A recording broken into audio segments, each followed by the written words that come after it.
tonight. I kind of threw this together at the last minute. We had some pressers today, from all three, Nick, Howie, and Jeffrey. Figured I'd get on here tonight and kind of have the adult night and kind of get everyone together, whoever wants to come on, and just kind of do some shop talk, and shout out to Pablo Gary for that. That's one thing he does over there on his show. I kind of guess you could say stealing it, but I used it in the description down there, because that's what I want tonight to be, and not about fandom per se, but we're going to talk Eagles, but I just want to just talk real, just be real, no bullshit, nothing aside, just football, you know, and leave it to the adults tonight and just drop some knowledge, so appreciate you guys being here with me. Go ahead and introduce yourselves. Yeah. Brock, you go ahead and go. I already know it's your boy One Tree Rock. I mean, I had to pull up on my guy, especially on the late night, man. Let's get it. Let's get this talking. Hell yeah, man. It's been a while, hasn't it? Yeah, man. Schedules don't be matching up, man. I love the little show we doing, though. We got to get back to it. We will, man. Whenever you're ready. It's your boy Papa Sora. Glad to be here. I know we got a lot of good stuff to talk about, so I'm very excited for it. Obviously, we got some big news. Yeah. Yo, what's going on, Logan? Appreciate you, man. He is part of, the Monday Night Conspiracy Theories, him and his family, the Nat family. So shout out to him. Thank you. BLSG, what's going on, dude? Always a supporter. Always here first. Appreciate you, dude. Make sure you check out the Eats Meets West tomorrow night. BLSG will be our special guest for tomorrow. So, definitely tune into that. Yo, Jadis, what's good, my guy? Appreciate you, sir. Coach Dante. Hey, bud, I put the link in the Twitter, so if you want to come in, you can, bud. Yo, what's good, Nix? How you doing, man?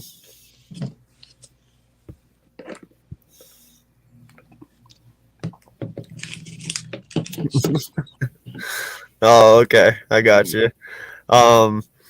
Yo, what's good, Scooby? How you doing, man? Good. But no, man, listen, there's been a lot of talk on the QB situation for a long time now. Yeah. I accidentally put a tweet out the other day that I don't think it was accidental. You knew what you were doing. Did I really? I think you did. No, but I put a tweet out the other day, and next thing you know, my phone doesn't shut up. Still today, it's still blowing up. Like it's got almost 300 likes and like almost 100 retweets, and it just went crazy, man. And I really didn't mean for it to go like that. I figured I'd get some people rattled, but nothing like that. That was crazy. But we heard the pressers today, and I just want to kind of get your guys' take on all three of them and what you guys took from them. Go ahead, you go first, Pablo. Hold on, let me pull up the notes. Like I was telling Nick earlier, I really only have a couple of notes for Lurie. I don't have any for the others. But going with the tweet and Jalen and something that all three of them had in common, they're all praising Jalen. So they talk about how they believe in him. They're talking about how they're like, listen, we had a 23-year-old take us to take us to the playoffs. They all believe in him. They all got this kid's back. Granted, yes, people are saying like, if you got this kid's back, get him weapons, which you could see.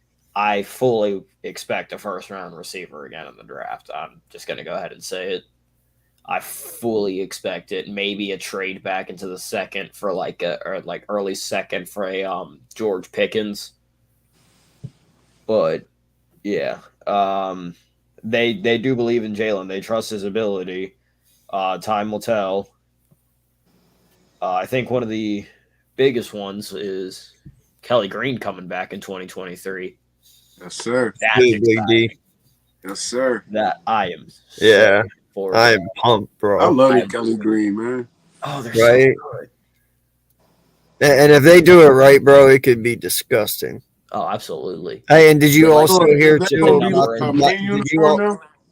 Did the you old hear logo about on the suit. black helmets this year That's as gonna well? look so nice. Black That's shirt, gonna black look pants, sick. black helmets. It's gonna look badass. Yo, we finally get a blackout night. Mm, That's gonna be dirty. I can't wait. Done. Yo, do you got beef with this next person? No, they're just spewing shit because they got nothing better to do with their life. Oh wait, this is Almighty. Yeah, I know.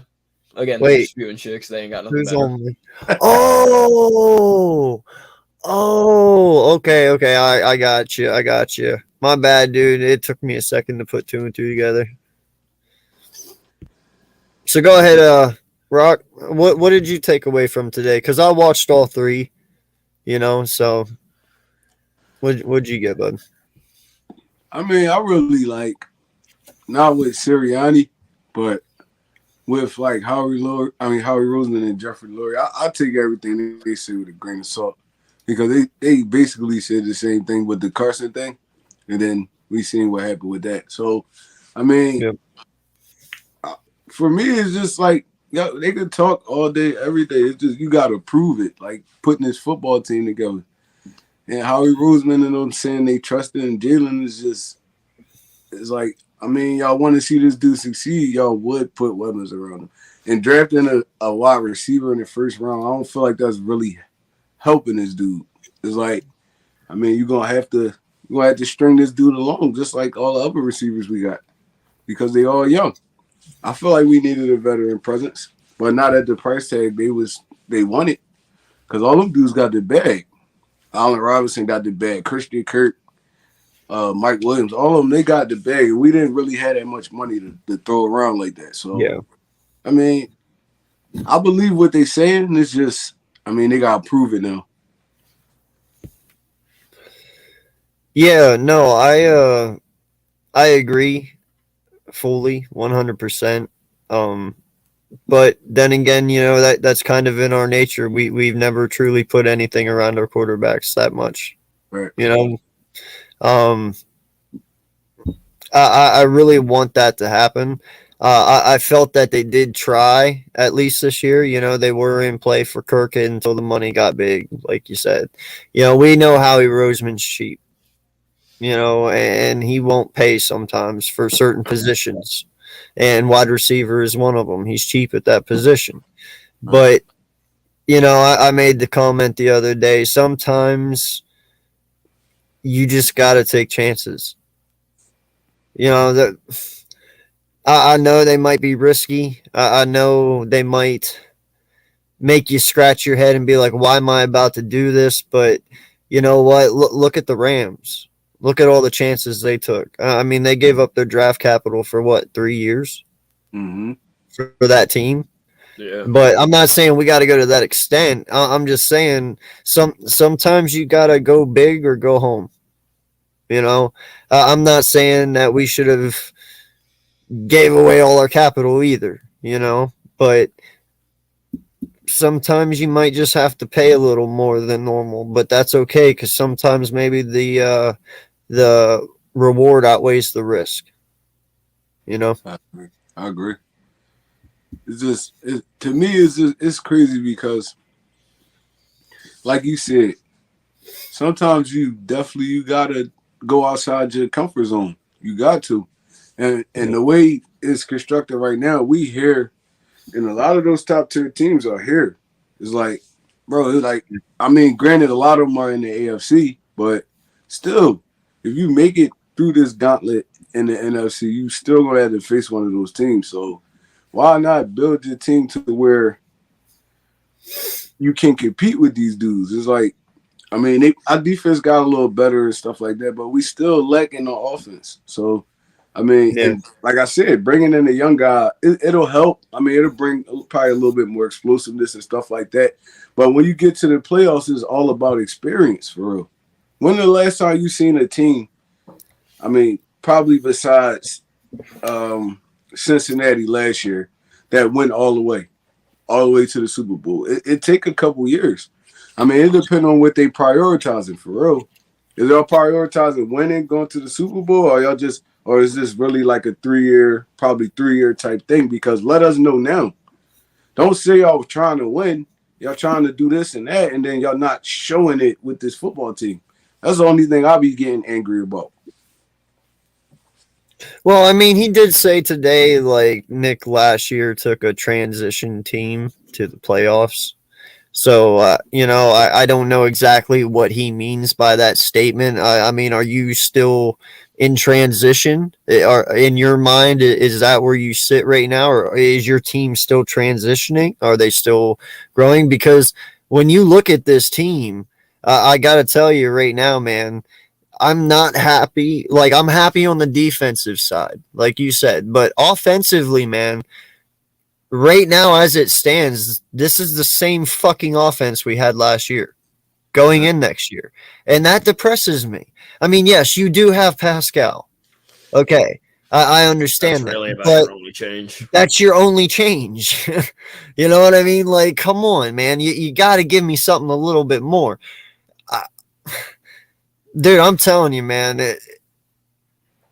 I, I don't know. It's irritating as fuck. I ain't even gonna lie. It's Yeah. irritating as fuck. But I mean, like I said, like our offense Bobby, I stepped wanted it you up. to come on, bro. I'm going to drop the Our, link for you, man. our offense stepped it up a notch at the end of that last season, so maybe they could bring that into the next year. But I mean, we're gonna have to open up this passing game a little bit more to really be successful. So I mean, like I said, it's all what they prioritizing because there's really nobody out there right now, unless you go make a big trade or something like that. There's nobody else out there that's really gonna come in and help this team, like on offensive wise. Maybe a running back or something, but not no receivers. Like, Yeah, I know, man. Like, listen, I mean, I won't lie. I made the statement the other week, and I still stand by it, bro. Like, at this point, I will take Julio Jones.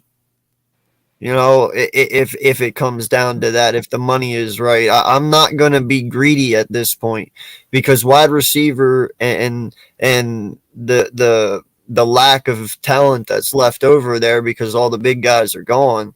I would take that veteran presence. Yes, he's not going to be the Julio that we all know and love, but I'm not paying him to be that Julio. I'm paying him to be that like 700-800 yard Julio.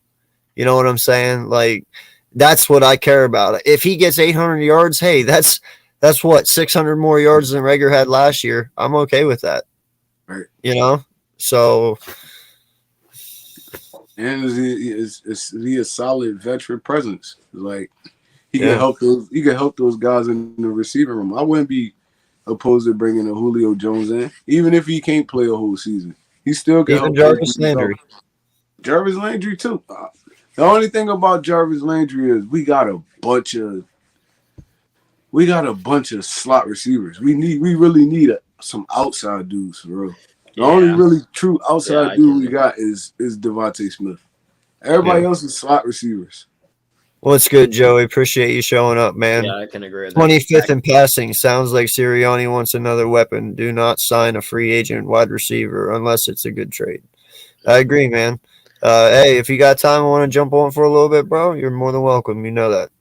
And Doors always open. 100%. Yeah, Joey literally just said it. 100%. Nick definitely does want another weapon, and you got guys.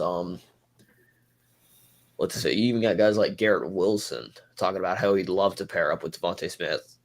And yes, I know he's not the big body receiver we want, but that man can get the height of with his vertical. So I mean, I can see first or second round a wide receiver. Right.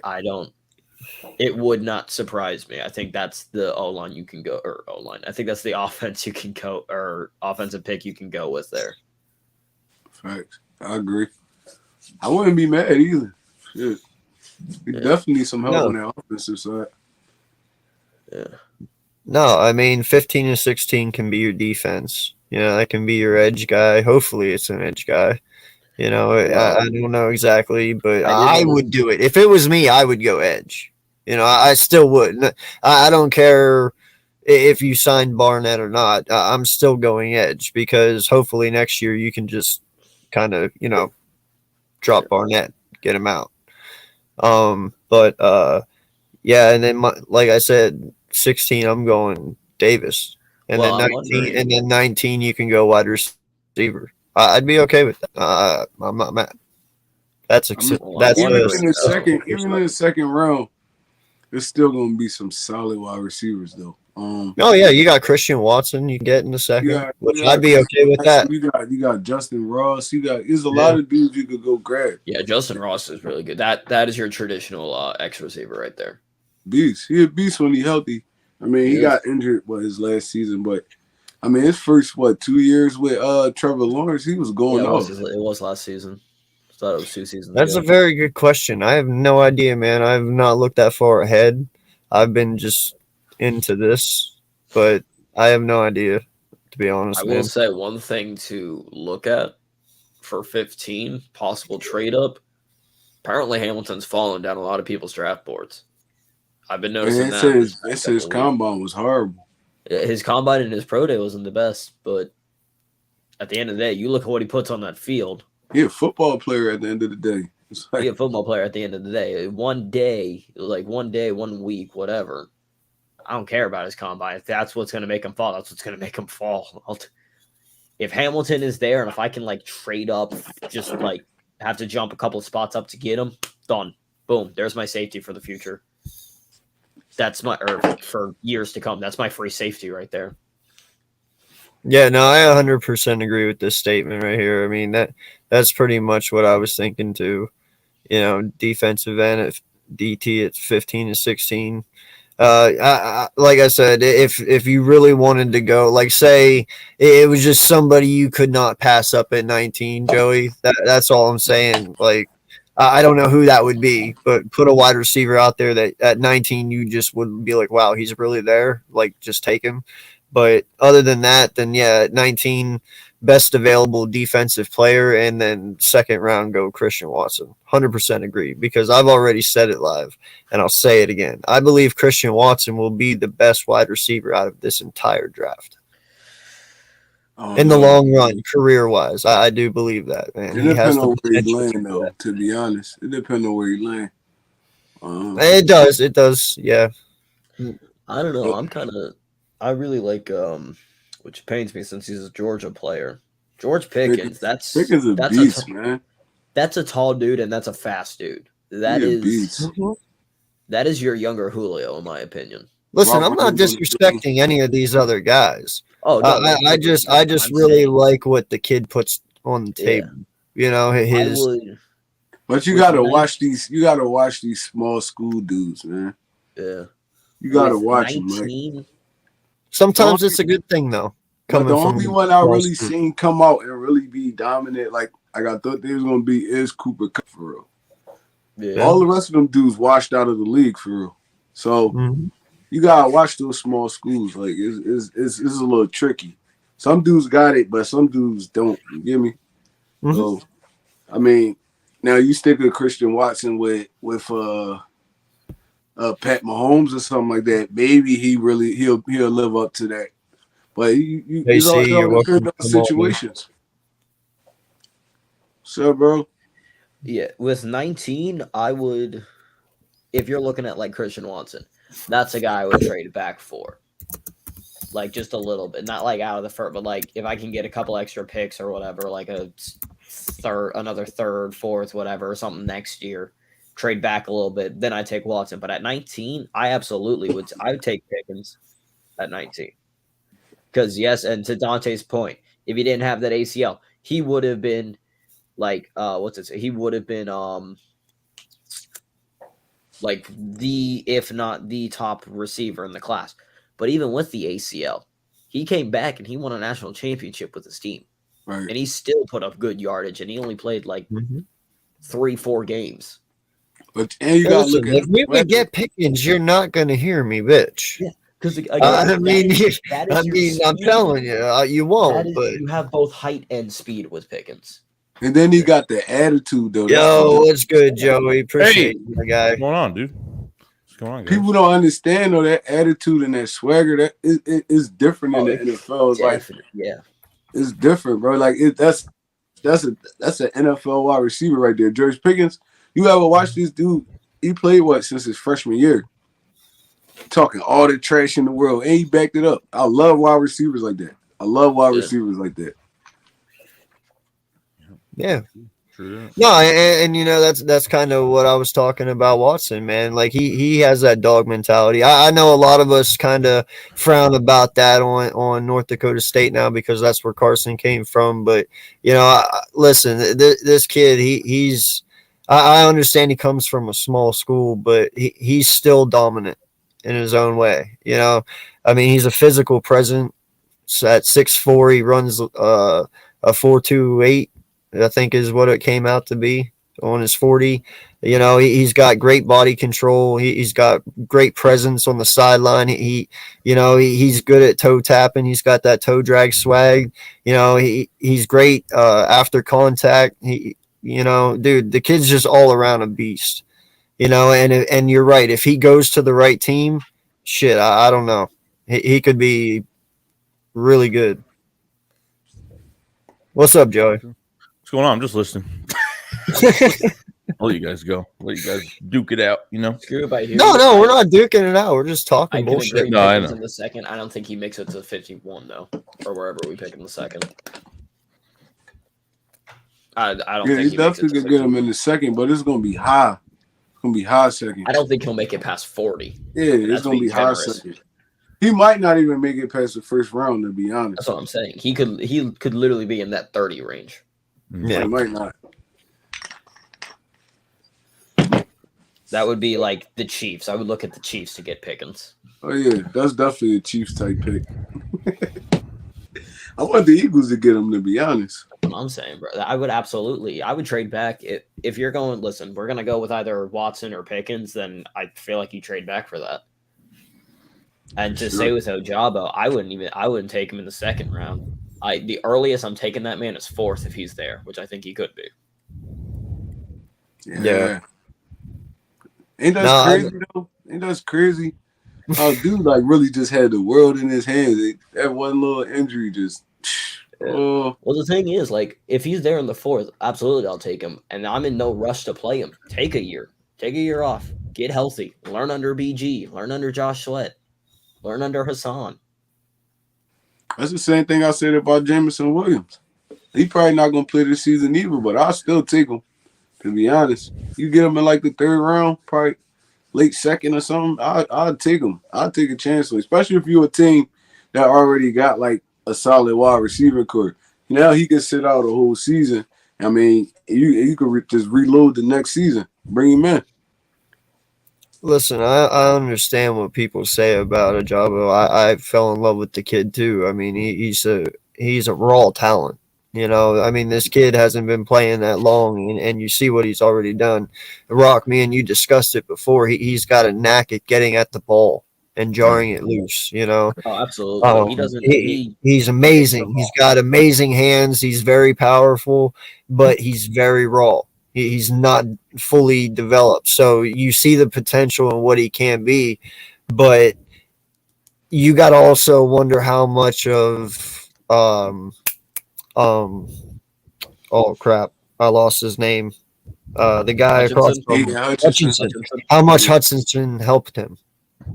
You know, I mean, but he still held his own. He did. Yeah, you can say that about a lot of dudes in this draft.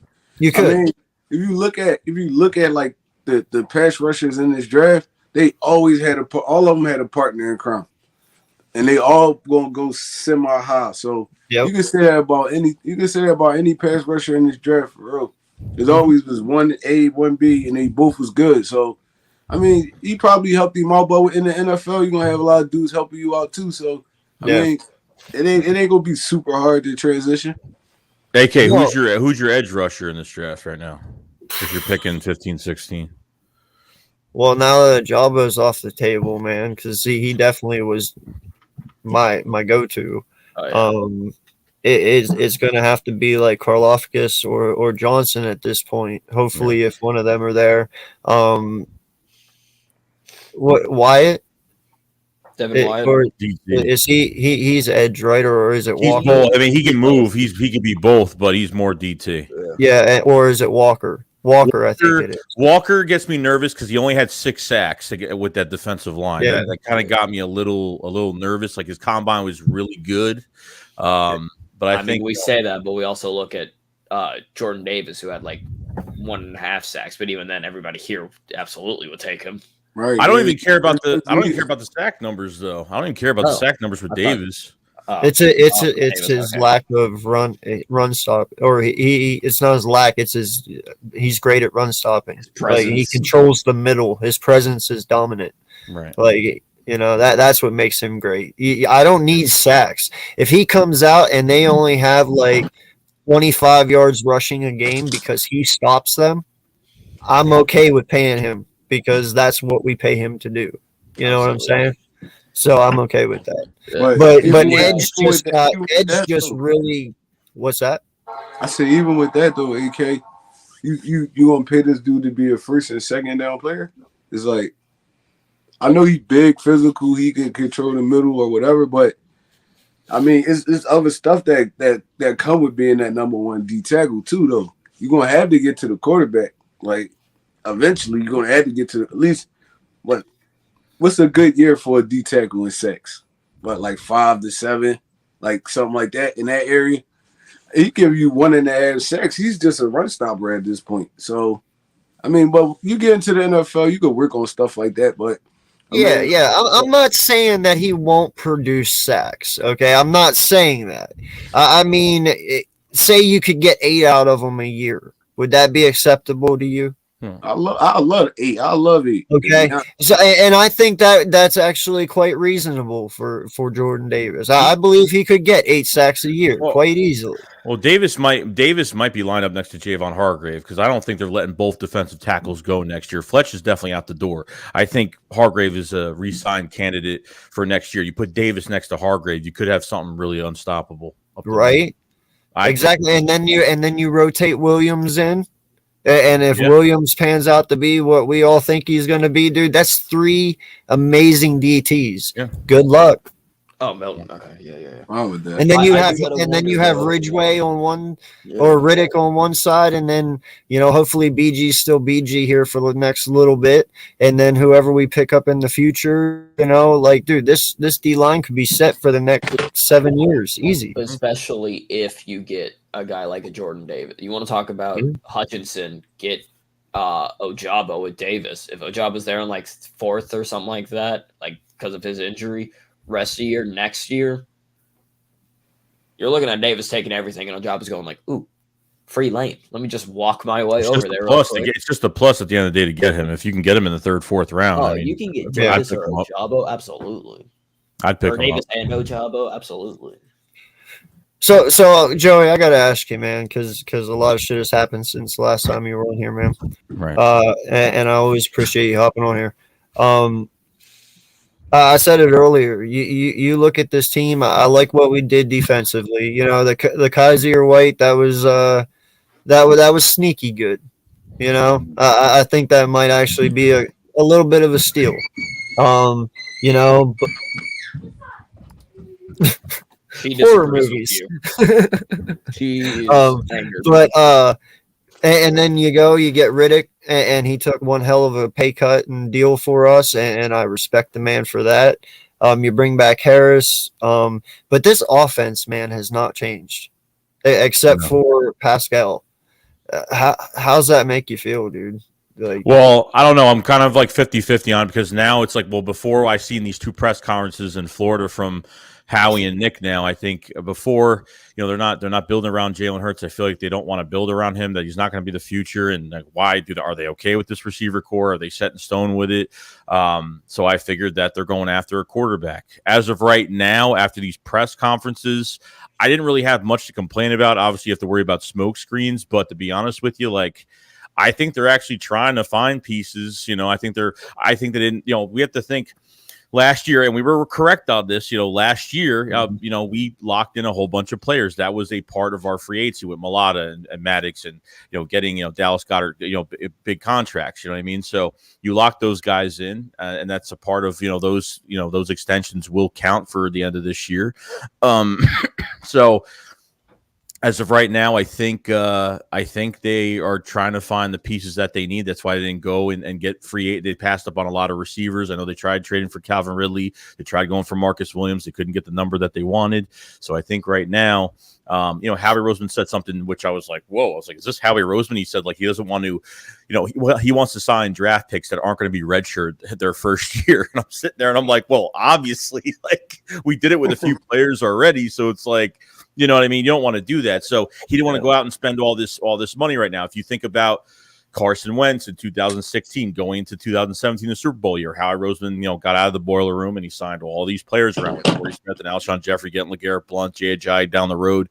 You sign all these players. Now you have Hurts going into his third year, and they're so quiet, around him, and they're not really building around him. So I'm trying to figure out what are they doing. So at this point, I think they are trying to get a wide receiver. This team was 25th in passing, which is not enough. And even Sirianni's like, I like this wide receiver group, but we're not hitting our standard of where we have to be. And I think they're going to go get another weapon for Jalen Hurts. I just didn't think they didn't want to. The receiver. I mean, really, at the end of the day.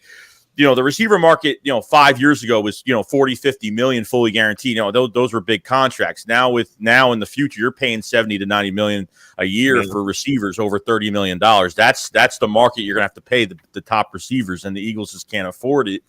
But, I think they're going to go get a receiver this draft. I think they're trying to put another weapon for Jalen Hurts, whether it's going to the first round or the second round, because receivers go well deep into the second. So.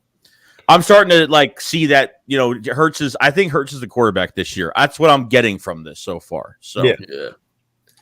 I gotta ask, man, because I don't want to feel like a complete dick. So I hope you all join me in this. I really did not like the answer that Jeffrey Lurie gave when it came to why he extended Howie Roseman. Did you hear that?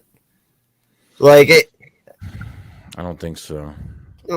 You didn't watch Jeffrey Lurie's? I watched most of it. I didn't watch. I might have missed that. I'm not sure because I wasn't home. Okay. I don't remember that part. Well, he was talking about how he pretty much has to look at everything analytically, this and that and that, and he was like all when it comes down to it, he was like the good outweighed the bad. And a lot of go back and watch it, man. You gotta listen to it because I completely called bullshit on it. Even though what he was saying, I was like, dude, there's not as many positives as there was negatives. They're probably even.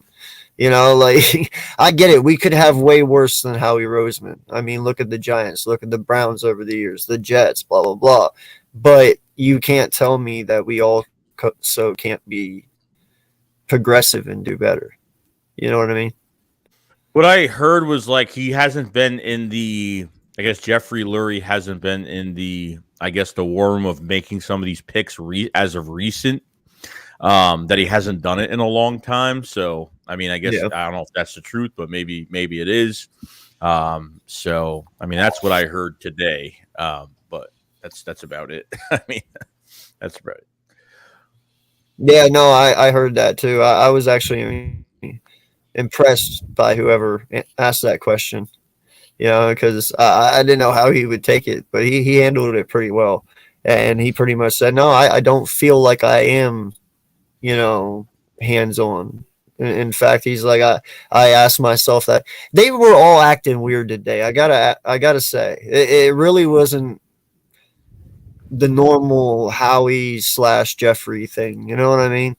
They said a lot of good things the past 2 days that we wanted to hear more than like usually out of these press conferences. Mostly out of these press conferences, we get like one weird like what the fuck moment, and we didn't get that what the fuck moment. Really, not really. We didn't. I was kind of like, I was like, are they really trying to like draft well this year? I mean, you're coming off of a good draft from last year, which I think is like an A- draft in my opinion. With the, if that Landon Dickerson pick, worked out, I thought it was a pretty good draft at the end of the day. So, how about you, Papa and Rock? How did you guys feel about those?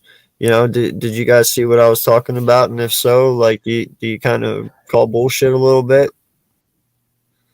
I mean, just by hearing that, like I said, I also did not see / hear that part. I absolutely would call bullshit, but like Joey said, they're coming off of a good draft. I'm wondering if they're kind of, because you were mentioning that they were off or whatever. I'm wondering if they're kind of giddy because they're like, we got something planned, but nobody knows except us three. So that's a possibility. Because I feel like, again, people forget we had Calvin Ridley, and then the fucker gambled. It's not his fault. I mean, it's not his fault. He should not be suspended for a year. That is bullshit. Well, I'm saying it's not Howie's fault. I mean, that was a really, no. Rumor it was supposed to be a third-round pick. That would have been a steal trade right there. Oh, that was supposed to be it. Oh, 100%. You can't go. Yeah. Oh, and that's not even me blaming anybody for that. I'm just saying I feel like they were kind of giddy because they're like, we've got the plans. We're setting them in motion. Possibly, or they're just like, oh, fucking no, we're just here to be here at this point. It's Florida. Who cares? But yeah, I think and I can't remember the coach's name that he's working out with. I do think the comments about Sirianni talking about Jalen working out with the one dude, I mean, that just shows you that look, he knows he needs to improve his game. He's going straight to the lab to work on it. That's one. And again, I made a tweet about this. Love him or hate him, the dude always wants to get better. Dude's always working on getting better. We just got to see it now. Go get him another weapon. Go upgrade his offense for him. And the dude will show you that he can get better. So that was probably, besides Kelly Green, that was probably my favorite part of the press conferences was hearing Jalen Hurts just continue. Because we knew he was going to do it. But I think he got his surgery done for his ankle or whatever. And was like, all right, back to the lab now. Here we go. All right. So in your guys' word, what makes a successful NFL football player?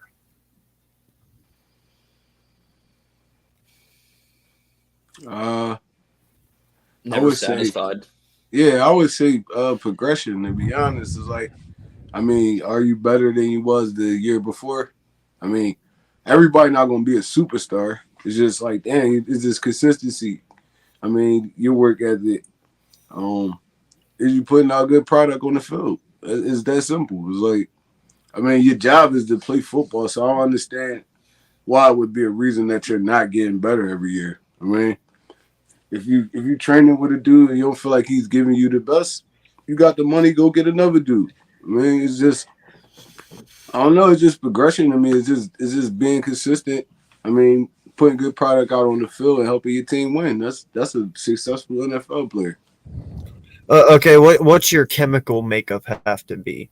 I might have worded it wrong. I'm talking like individually, like I'm talking about self-motivation. I'm talking about, leadership, like what all do you have to have personally, do you think, that makes somebody successful? Like when you check off boxes on somebody that you're looking at. You understand what I mean?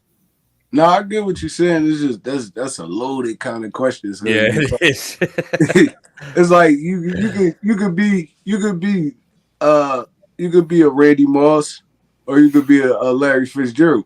It's like Larry Fitzgerald kept his head down, worked quiet, never in the media, nothing.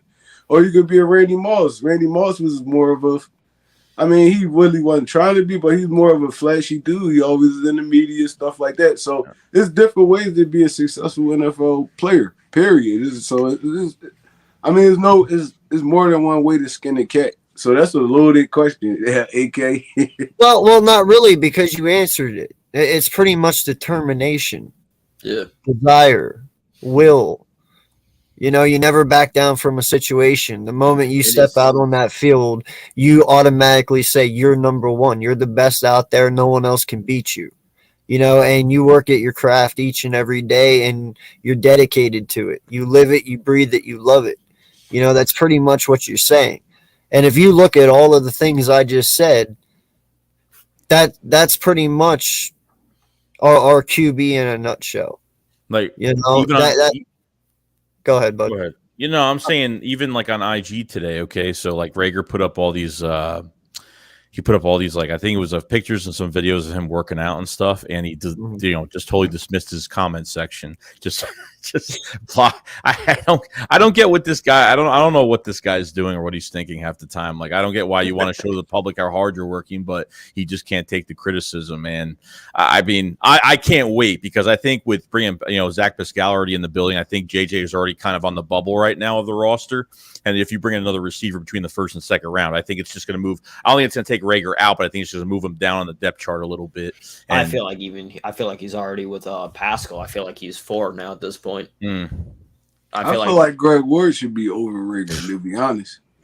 He should have last year. Shouldn't have been resigned. Should have last year, bro. He should have got more playing time last year. How they let this guy start every single game last year. I mean, this is one of the worst teams that with the receiver group. I mean, this is just one of the worst receiver groups, because number one, they don't know. I think we would have had, Quez Watkins, I think he would have had 1,000 yards this year. Probably maybe over that, if he was, targeted the right way. It's between, look, I think it's going to be on Jalen Hurts next year, and it's going to be on the offensive coordinator, Shane Steichen, because they're using Rager like he's the number one guy. I mean, you don't pass to Devontae Smith, and what type of number one receiver gets passed to in a playoff game with 1:14 left in the fourth quarter? It's just you don't use Boston Scott and Jordan Howard until the third quarter of the game. Like, what is that? You're using a running back that was just out 3 weeks almost. I don't get it, man. It's disrespectful, man. It's like, and I don't feel like that's a Sirianni call, though. That's more of a Howie Roseman trying to justify his draft picks. I mean, because it shouldn't be like, in all honesty, J.J. Arcega-Whiteside shouldn't be on this roster at all no more. Like, at all. He shouldn't be getting no snaps on the field. If it is, it's special teams. He should be like Derek Barnett shouldn't be on this team, man. Now with the Derek Barnett thing, it's a little different, because I feel like that was a panic. It's a lot different, though. Injury. Not even with the panic and not with the signing, just him playing. Period. He can rush the quarterback, so it's like Derek Barnett not a scrub. He just do bonehead stuff, like bonehead stuff to just wash out everything that he does well on the field, and that's what the fan base see. Oh, the roughing the passes, the all sides, the stuff like that. But he's actually a good football player. He just get in his own head sometimes. J.J. Arcega-Whiteside is a horrible football player. He's a horrible football player. Well, it's two different situations too, because with JJ, at least like with JJ, you have him as just a blocker with 3 receptions for the year, but like you're making your offense more obvious, where now teams are going to see where he lines up, because they know that he's not going to get the ball, so he's blocking on certain plays. So they're making it more obvious, a waste of a body on the field as of right now. With Derek Barnett, like, I don't think he deserved the money that he got. I mean, I think it should have been a veteran minimum, like $1.5 to $2 million for the year, just because. Why even give him 13, 14 million guaranteed? Is just, I mean, he made $10 million last year. A guy that had 2 sacks last year, 8 led all defensive ends and 8 penalties. It's just there was no other bids for Derek Barnett from other teams. Trust me, I've been doing live streams every single day. I haven't seen one piece of news all offseason about what teams are interested in Derek Barnett. I haven't seen one thing about it. So it makes no sense to me. It's so surprising that Doug Peterson didn't try and sign him. I really thought he was going to go to Jacksonville. I truly did.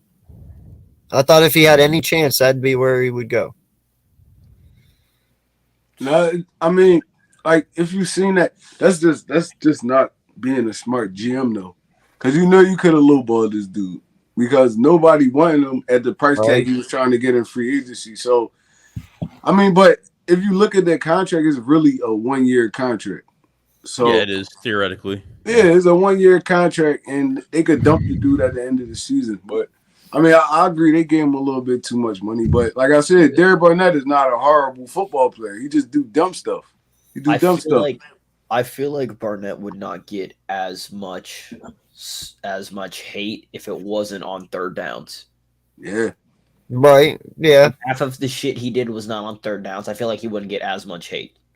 Well, if the whole defensive line is not getting pressure, everyone's getting hate regardless. Because if we're not blitzing, yes. if we're giving 6 to 8 quarterbacks this year over 80% completion percentage, making Derek Carr look like Joe Montana out there, 31 through 34, it's fucking ridiculous. I'm sorry, but excuse my language, but it is. This is uncensored, my guy. You don't need to apologize. We haven't done so. And it did look like from what's its face? I can't remember who's. I think it was Sirianni that said it. It did look like they were planning to have Hassan mainly just be the rusher rather than drop back into coverage or drop back into screen. Bro, I don't care, man. I just can't wait to see this kid in our uniform. Oh, I'm excited. I'm excited for him. I'm excited for Kaiser. I feel like him and Edwards are going to be a good duo. If Kaiser was on their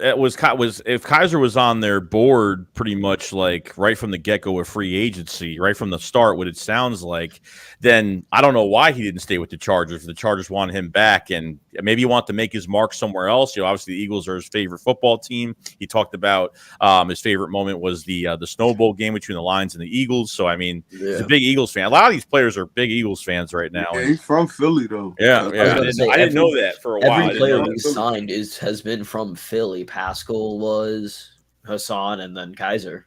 Do you think the reason that he became available is because they Chargers got Khalil Mack? They couldn't pay him. They weren't gonna be able to pay him. Yeah. They got Khalil Mack, J.C. Jackson. You still got Bosa over there. It's like they wasn't gonna be able to pay him, and the dude had 144 tackles last year. It's like, I mean, he's only been in 2 years, right? Yeah. He played special teams his first season, and then his second season he was kinda in, and then this year he just took off. And he's got safety background too from college, so I mean he can play two positions if you really have to. Yeah, he added 15 to 20 pounds, I think, to play linebacker.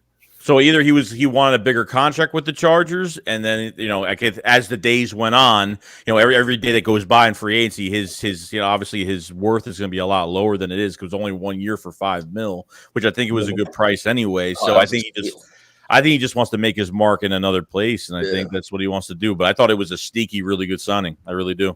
Well, I know because Bleeding Green usually does like the 6 of facts about new person, and one of it was like they got somebody from Chargers page and was like, how did the Charger fans feel about team not re-signing him? Dude said Charger fans, including me, are quite dumbfounded that the team did not re-sign White. And AK, you mentioned Khalil Mack, but especially after seeing him sign a very manageable $5 million without White, the Chargers linebacker room is extremely shallow and almost devoid of any real impactful talent. As it stands, you're looking at Kenneth Murray, Drew Tranquill, Nick Neiman, and a man, I'm not even going to attempt to say that name. If it's a steal for us, man, hey, 100%. The more weapons that Gannon has, the more reason if he can't get this done, he's going to get fired. I think because he's going to be on the hot seat this year. Yeah. I think this is going to be going back to the even going back to the presser before free agency when he was talking about wanting to do a hybrid 3-4 defense or a hybrid 4-3-3-4 defense. Now you got linebackers with Reddick and Kaiser. You draft Jordan Davis. Now you got another nose tackle, and then you're bringing more weapons to do that hybrid defense. If you get a guy like a Nakobe Dean, a Devin Lloyd, a Christian Harris, you're adding more to those. You're adding more to his defense. You get a Kyle Hamilton, you got a good safety right there. Well, and I've always asked the question. I said, how we all sit here and we criticize Gannon's scheme and how much it sucked, but how much did it really suck, and how much was it that we just didn't have the player personnel to do it? Because if his scheme truly sucked, Darius Slay would have even had a really terrible season. But in fact, Darius Slay had his best season ever this past year. So obviously his scheme isn't that bad. But he's disappearing in the first half of games. He's only playing good in the second half of most of the games. Yeah. That's because the adjustments. The adjustments are hard. The adjustments, which I think it's more. I think it's more. He had his like first year still getting used to the Kings. Now that he's got a full year, he's like, all right, here we go. I'm getting the players. I got a full off season. Right. Because he was only introduced halfway through the off season. So he's got the full year of experience under his belt. He's got a full off season. He's able to get the guys that he wants. So I mean, you can't run the defense you envision if you don't got the players to run it. Yeah. So it's like it's kind of different. Having an Alex Singleton, and now you got a Hassan Reddick. Now it's more you can do with that. Completely different players. Now, instead of having a Sean Bradley or somebody like that playing middle linebacker, you got a Kaiser White, a dude that could cover. He could rush the passer. I mean, it's like that's any NFL team. It's like the Vikings wouldn't have been the Vikings without Kendrick and Anthony Barr. You would have had two average linebackers back there. That defense wouldn't have looked that good. So, I mean, now he's kind of got the players to run what he wants to run. So I think it's going to be a little bit better this year. I really do, to be honest. Yeah. We not only signed one, but two linebackers. And I feel like we still should get one in the draft. Oh, definitely. They got to add to it. They got to add to it. Absolutely. You got to get younger, 100%. Mind you, our linebacker core been the weakest position on our team for the past years since Nigel Bradham and Hicks left. So I feel like the last time we had the good last time we had a good linebacking core was Joyner and Trotter and all of them. I mean, that Super Bowl linebacking core was a good linebacking core. There wasn't nobody that really stood out, but they did their job. Yeah. That pass rush was a fucking beast, though. Yeah. And Malcolm Jenkins moved around that secondary, bandaged up a lot of our weaknesses too, which we, losing him was a big deal. So, Paris. Well, and that, brings me to that question. I'm glad Scoob brought it up, man. The safeties and corners. We haven't addressed it, but you heard Nick talk about it today. He actually has he wants to really see what McPherson and Gowan has. And I was going to ask that. Do you think we're going to get one of those guys at QB2? I'm trying to wrap my head around it. They talk high on them. Now, does that mean you're not going to go CB at least in the first? Or like you got to think some competition is going to be brought there, and at least definitely in the safety. But I've always been one to wonder: do they not? They might think Epps might have something. Now let me finish here. I understand Epps did not have. Yeah, I know. I understand he did not have a fabulous season. All right, he didn't, but he improved a lot from his previous two. I mean, he really took a big leap forward this past year. I believe so. Maybe they see if he can blossom. I'm sure they'll take someone in the draft, but maybe they try and give him that leadership role first going forward. I feel like he played well last year, to be honest. I don't feel like he was on the scrub stuff. Oh, No.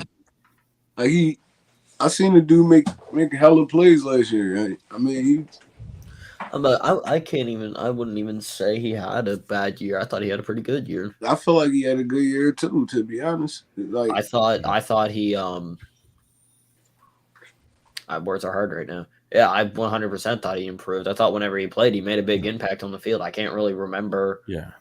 Besides, like, maybe a dropped interception or two, I think that was probably the worst or like the most mad I ever got at him, because I know he would die for the ball. There was one. He's a hard hitter. Yeah, I think it was the first Tampa game where they had the he was diving for the ball, but the ball touched the ground first. But it was like that was the interception he had. But yeah, it was. I could see, not Harris. What the fuck? McLeod? No. Is he on the roster or not on the roster? It's literally the guy that we're talking about right now. I don't know why. Dude. Oh, Marcus Epps. Thank you. Oh, Epps. See, no one gives it. See, I'm telling you, like no What's one good, knows. brother? I'm just having a stroke. What's up, guys? That's What's all. going on, bro? A Yeah, lot, I feel, man. I feel like Marcus Epps would be like your third safety. I think he's more of a role guy. I don't think he's going to be a starter. Do you? That's just me. I think the Eagles after the draft are going to sign a veteran cornerback. I mean, you might as well sign Steven Nelson back at this point. I would. I mean, if they're not going after a corner in the draft, that probably will be the way they're going because Steven Nelson didn't really play bad last year. I blame more on this pass rush than the secondary with these cornerbacks. Didn't he get signed to somebody? No, I'm thinking of Avery that got signed to Pittsburgh. Never mind. They're in the mix for Xavier Rhodes. If you guys remember Xavier Rhodes, too, he was another guy when Jonathan Gann was a corner coach last year. This was Xavier Rhodes coming off of that big contract from the Vikings. Didn't live up to it. Went to the Colts for a 1-year deal, and he balled out. He had like 6-7 picks. Played really well. So, I mean, I know he's 31, 32 years old, but, played well, though. I would look and see because, I mean, if you really want to add competition and just veteran presence and have the competition in the background and just see who gets better when the veterans retire, see if you can bring in Gilly. See if you can bring in Stephon Gilmore. Him and Slay with Gannon. That'd be good. And then you have you have 2 top 10 corners literally teaching your youngins how it's done. What's the point? Go ahead. I think it's still a possibility that as more time passes, the price tag on these guys is going to drop. It is. Guys like, Honey Badger. He's going to get cheaper. I want Honey Badger so badly. Yeah, Tyrann Mathieu. I think he'd be a good fit in our scheme. What? Go ahead, Joey. No, I'm just saying, like, what's the point of signing Gilmore? I just want to know, like, what is the point? What's the point of bidding against 2 other teams like the Chiefs and the Raiders for Stephon Gilmore right now? What's the point of even signing Gilmore for a short term? I mean, like, you get anyone else on short term? Are the Chiefs and the Raiders even in conversation? Yeah. Oh, yeah. There's more than one team after. There's about 3 teams with us involved in this now. So far, I've only heard Eagles involved with him. Yeah, so Raiders and Chiefs. Yeah. As well. There's got to be more. Yeah, there's other teams in play. Definitely. Well, I know a lot more teams have bowed out with. I'm definitely not trying to get in any bidding war with teams. That's for sure. We're not in any place to get in a bidding war. Gilmore's coming off of injury last year. He hasn't played good in the past. Like what? Two years ago, he played really well. Other than that, I mean, I'm good with signing. I'm good at least drafting a homegrown talent, or I'm good with drafting or at least signing one of these veteran cornerbacks because Steven Nelson hasn't signed yet, which is kind of like. The lights coming on, the light switch is coming on now. So I feel like it's going to be another after the draft type signing if they don't get a corner in the draft. It might. Well, and remember, we've also heard some talks of Peterson as well. Which Pat Pete, I wouldn't mind bringing him back. Like, if you can upgrade this pass rush, like you don't have to sign like you don't have to go crazy at like a number 2 corner. Like you don't have to go after a Gilmore because of the name. It's really the name that everyone's just going after. It's if this look, I know everyone picked on Steven Nelson last year, but he had a solid year. Like he's going to get picked on regardless. I mean, it's going to happen. He's going to give up some plays, so you can't be too hard on it. Dante, I think it's only us and Pittsburgh because Kansas is out, Raiders are out. I think it's only us and Pittsburgh and for Honey Badger. Are we in? Or are we? I haven't seen anything about the Eagles being interested in Honey Badger at all. Yeah, nothing. I mean, from what I heard, he was in Philadelphia like last week, but nothing really panned out from that. I don't think that was true. I think he was on vacation. I don't think he was here. I think that was. If you're looking at tweets from Vin Fosh, do not listen to that guy. That guy says he's a reporter, but all his tweets are bullshit. 3 more of the time they are bullshit. So that guy would keep, if he said anything, I wouldn't believe it. Period. Good to know. Trust me. I mean, there are also definitely going to be some guys like I trust Dan Cilio over him, and I don't like Dan Cilio either. I think he's he puts out bullshit as well. So there are definitely going to be some guys that aren't signed after the draft, and they'll probably come cheaper then. And even in the draft, you got guys that are going to fall, like Kobe Bryant, the guy that was opposite of Sauce. He's really good. I think he's going to drop. He's going to drop, though, based off of his combine. And I don't know how his pro day went. I don't even know if Cincinnati had their pro day yet. I mean, But again, because he was opposite. It's another corner is another position where we could talk about player development as well, because not only do we have Zach McPherson, but we got Tay Gowan too. Yeah. I mean, what are our plans for him? You know, is he even gonna I be a think part Gowan of this? would. I think team Gowan going would win forward? if there was a competition. I feel like Gowan wins it. Very All well right, could. let me ask y'all something, man. Because this how I feel about the cornerback position. I don't feel like you need three. I mean, great corners. You need. I mean, Avonte Maggs was one of the best slot corners. I mean, nickel corners last year, and all the NFL. He was the best at a was the best. 71.2. You know, The we jump all know is- who his- Darius away Slay last is. year. So Yeah, name me one NFL team that has three dominant corners. None of them. You can't name it. All you need is a serviceable guy over there, a dude that can like hold fort. He's going to get beat because they're not going to really want to pick on Slay too much. So he's going to get a lot of targets due towards him. But if he could at least hold up, I mean, and depending on the defense and your pass rush and stuff like that, you don't need three dominant corners. So I agree with Joey. Why are we going after Stephon Gilmore? It's like it makes no sense. No. We're going to pay him a whole lot of money to be here for a short time. Yeah. And it don't make sense when you got dudes on here that you can actually develop and give them some playing time out there. So right. And even at the beginning of the year, I was saying I can see what's his face, Gowan or McPherson be cornerback too. At least with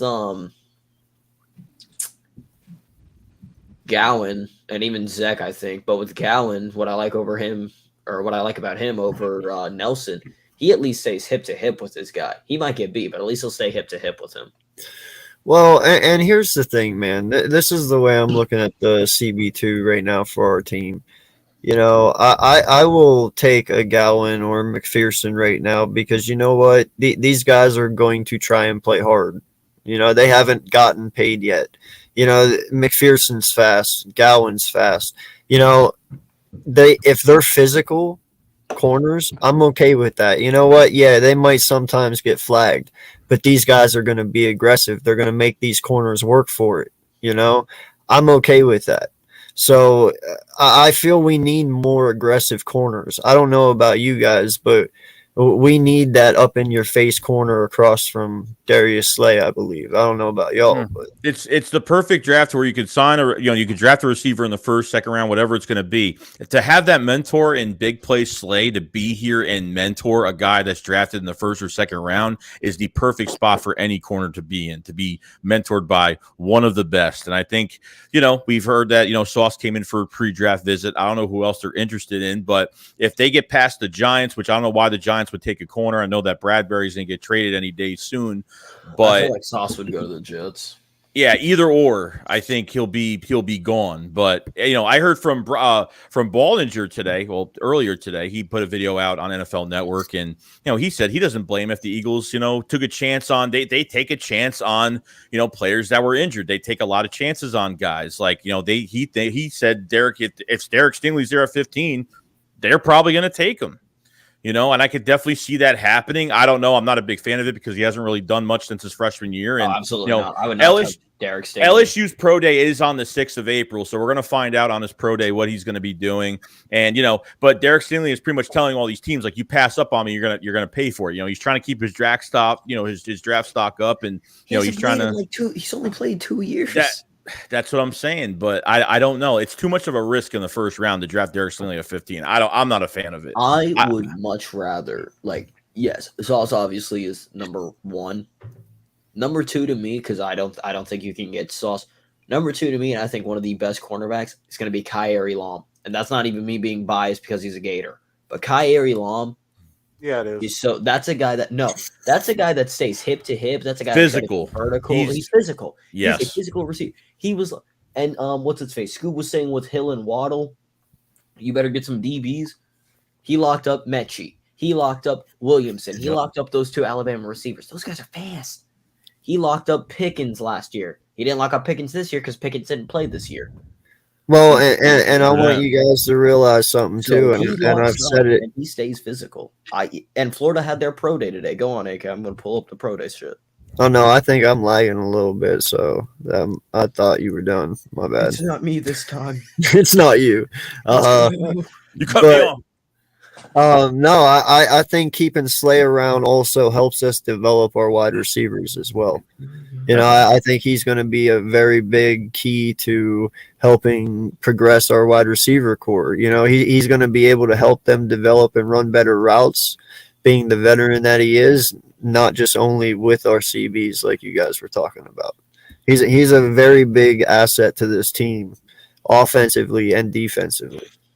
Yeah, having the Darius Slay helps out wide receivers. It helps out everybody.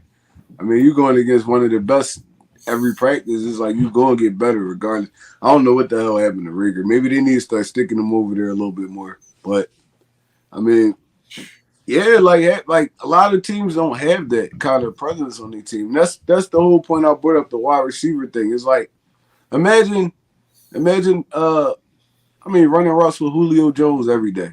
It's going to make you better. It's like like you just watching, you just getting better. Like Devontae Smith was our best wide receiver last year, and he was a rookie.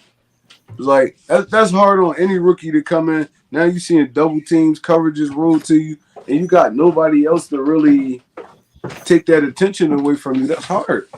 Like if the Bengals just drafted Jamar Chase and Tyler Higgins wasn't there.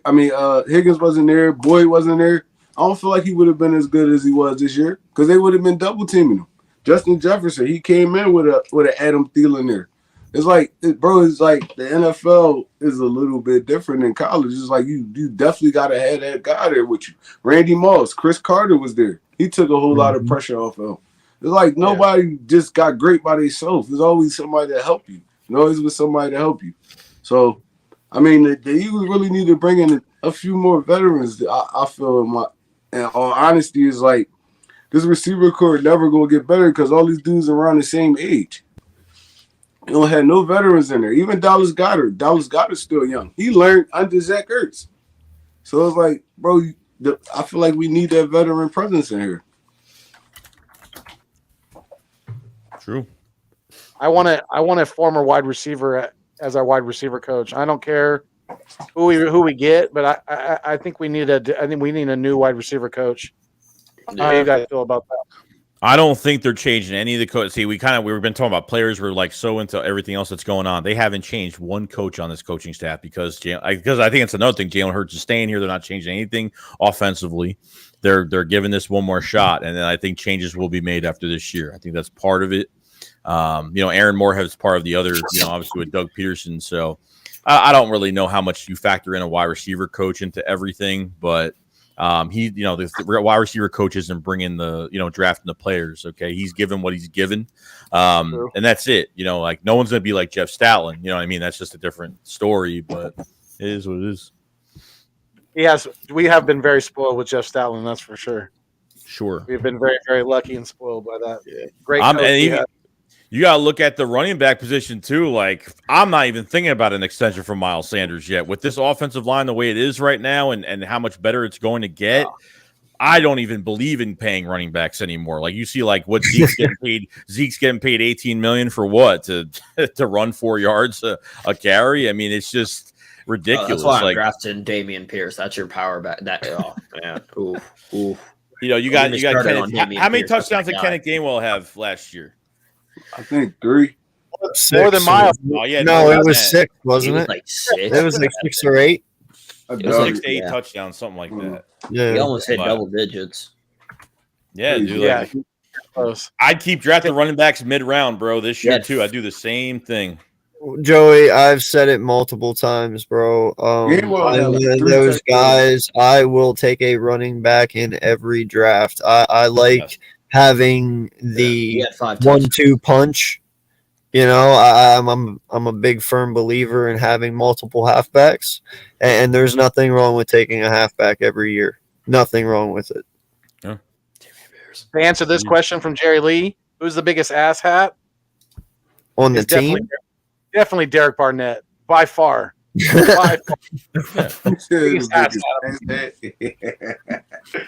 I I shouldn't notice what this guy does after penalties or why he gets them. Like the one with Tom Brady when he's like 10, 15 yards away and he keeps pushing him 6 times. Another one when he tackles a running back to the ground and he's still trying to pop the ball out of his gut. Like it's unnecessary shit that you like. Why? Like I will say there were some against Tom Brady that I saw, like even in week 4. It was just like, you're calling that as a penalty? Little tip. With Derek Barnett, with Jalen Rieger, it's the same thing. It's all up here. All the problems start and end right up here with both of them. I've seen enough to be a therapist in the NovaCare to know that. Like no lie, man. When I sat there during the playoff game and I saw Barnett shit talking to Tom Brady, I lost all respect for him. I'm like, bro, look at the fucking scoreboard, man. Mm-hmm. You are getting your ass kicked. Why are you talking shit right now? You know, like I was like, come on, dude. Like it was so in the dumb. Super Bowl. You got the right to talk shit for the rest of your life to Tom Brady. To be honest. He's like, hey, remember that time I picked up that fumble? Yeah. Yeah. I did that. Well, you got to. I mean, he's not staying on a consistent level, so and Brady is. Absolutely, yeah. It's Brady's a like, different bitch, story. I own you. It's not. There's not even a level to be consistent at with Derek Barnett. There's not even a level. Oh, he's consistent on getting fucking personal fouls on third down. He's pretty fucking consistent at that. Yeah, he's consistent and pissing me the hell off. He's got what, he's got like 6 more personal fouls than sacks in his career or something like that. Like no lie, Joey, and everyone on this panel, think back last year. How many games might we have won without his personal fouls on a third down, where we might have won? Yeah, there's a good amount. Is there not? Yeah. I mean, we had 6. We had 6 to 8 touchdowns too that were taken back too. We had like 6 to 8 touchdowns taken back too because of stupid penalties. I feel like the Tampa game we would have won. Kansas City. Kansas City was more the offense though than. Oh well, yeah. I mean, defense sucked. I mean, it sucked. Oh, 100%. But Kansas City, there was at least two touchdowns. Yeah, excuse me, called back. Devontae Smith touchdown where he reestablished, and they called him out. He went out of bounds and came back in. Dillard, literally, no, they had a touchdown and they went flag Dillard. And then there was the Dillard flag. Yeah, there was a lot of them. A lot of those touchdowns that got took back was Hurts' fault too. No, he was not perfect, man. Like that's one thing I will say. Being perfect is just going outside the play. It's like run pass option. The offensive line don't know what you're doing, so everything quick. I'm lagging. You hold the football. You go and get a flag because they gonna be up the field. They don't know if you're running the ball or passing it. So everything quick. A lot of those is Hurts' fault too. Yeah, so, you ruin the blocking scheme. So if he is so undecisive and he runs immediately after a little bit of pressure, I mean, because the offensive line, because I played offensive line, like at an instance, like if the guy's pulling away from you, you kind of hold him and you just don't realize in that instance that that you're holding for that half a second. So he changes, he runs and he scrambles all over the place. It ruins pretty much the blocking scheme, and it causes a lot of penalties. So he's got to be more patient in the pocket. So it's something he's gonna learn. Yeah, but it's like even with the run pass option thing, it's gonna be, it can possibly be a run. So you're gonna fire off. So everything's supposed to be quick. Now you hold the football for like a slight second too long, you're gonna get the lineman down the field. Stuff like that. So I mean that's Jalen Hurts and Jalen Hurts' hands right there. I mean, maybe we shouldn't have ran so many of those, but still, you got to run the play that's called. You can't improvise on plays like that. If you are, you're going to have to run the football because now your lineman down the field. You can't run around and then try to throw it. It's going to be a flag every time. Right. So, I mean, it's just learning now. It was a learning experience. So, I mean, at this point, in all honesty, this really is a make or break year for Jalen Hurts. In all honesty, this really is a make or break year. So why not put more talent around this dude? I don't get it. If y'all really want to help him out, that's what y'all do. That's what a smart GM would do. So But, You, Rock, that was the word right there. That's the word right there. a smart GM. Right there. You just said it. Oh my god. numbers No, in but football is different. But think about it though, Rock. Howie knows he's going to be here next year, right? And he knows what the cap is already looking like. So he is. That's why I think he's walking on eggshells with the spending, because he knows he's not trying to dig himself too big of a hole in case it doesn't pan out with Jalen, and he's got to go get a quarterback, whether it's drafting one and moving up, maybe trading some picks and picking up a quarterback through a trade or whatever. I don't know, but Howie's always trying to cover his ass. We know that first and foremost. I gotta ask because I haven't looked this far ahead yet because, well, frankly, I just don't care. But we know who's been available this year so far. Is there any quarterbacks like going to be available next year other than the people in the draft, like the ones playing right now in the NFL? Are there any free agent quarterbacks even worth going after? I could say probably Kyler Murray. Kyler Murray probably free agent after this year. That's really all about it. The only people I can really see. Garoppolo, maybe if he's not moved this year, maybe. I was gonna say, yeah, Jimmy G possibly if he stays in San Francisco. Yeah, I'm thinking like Joey. Who else I could see possibly? Baker Mayfield, depending on if he's they're talking about staying in Cleveland now, so he could possibly be another one move next year. Just draft. Yeah, dude. If you're going to please draft. I'm telling you right now, I feel like that's just another Carson Wentz 2.0 if you go that way. Yeah. So I'm not all.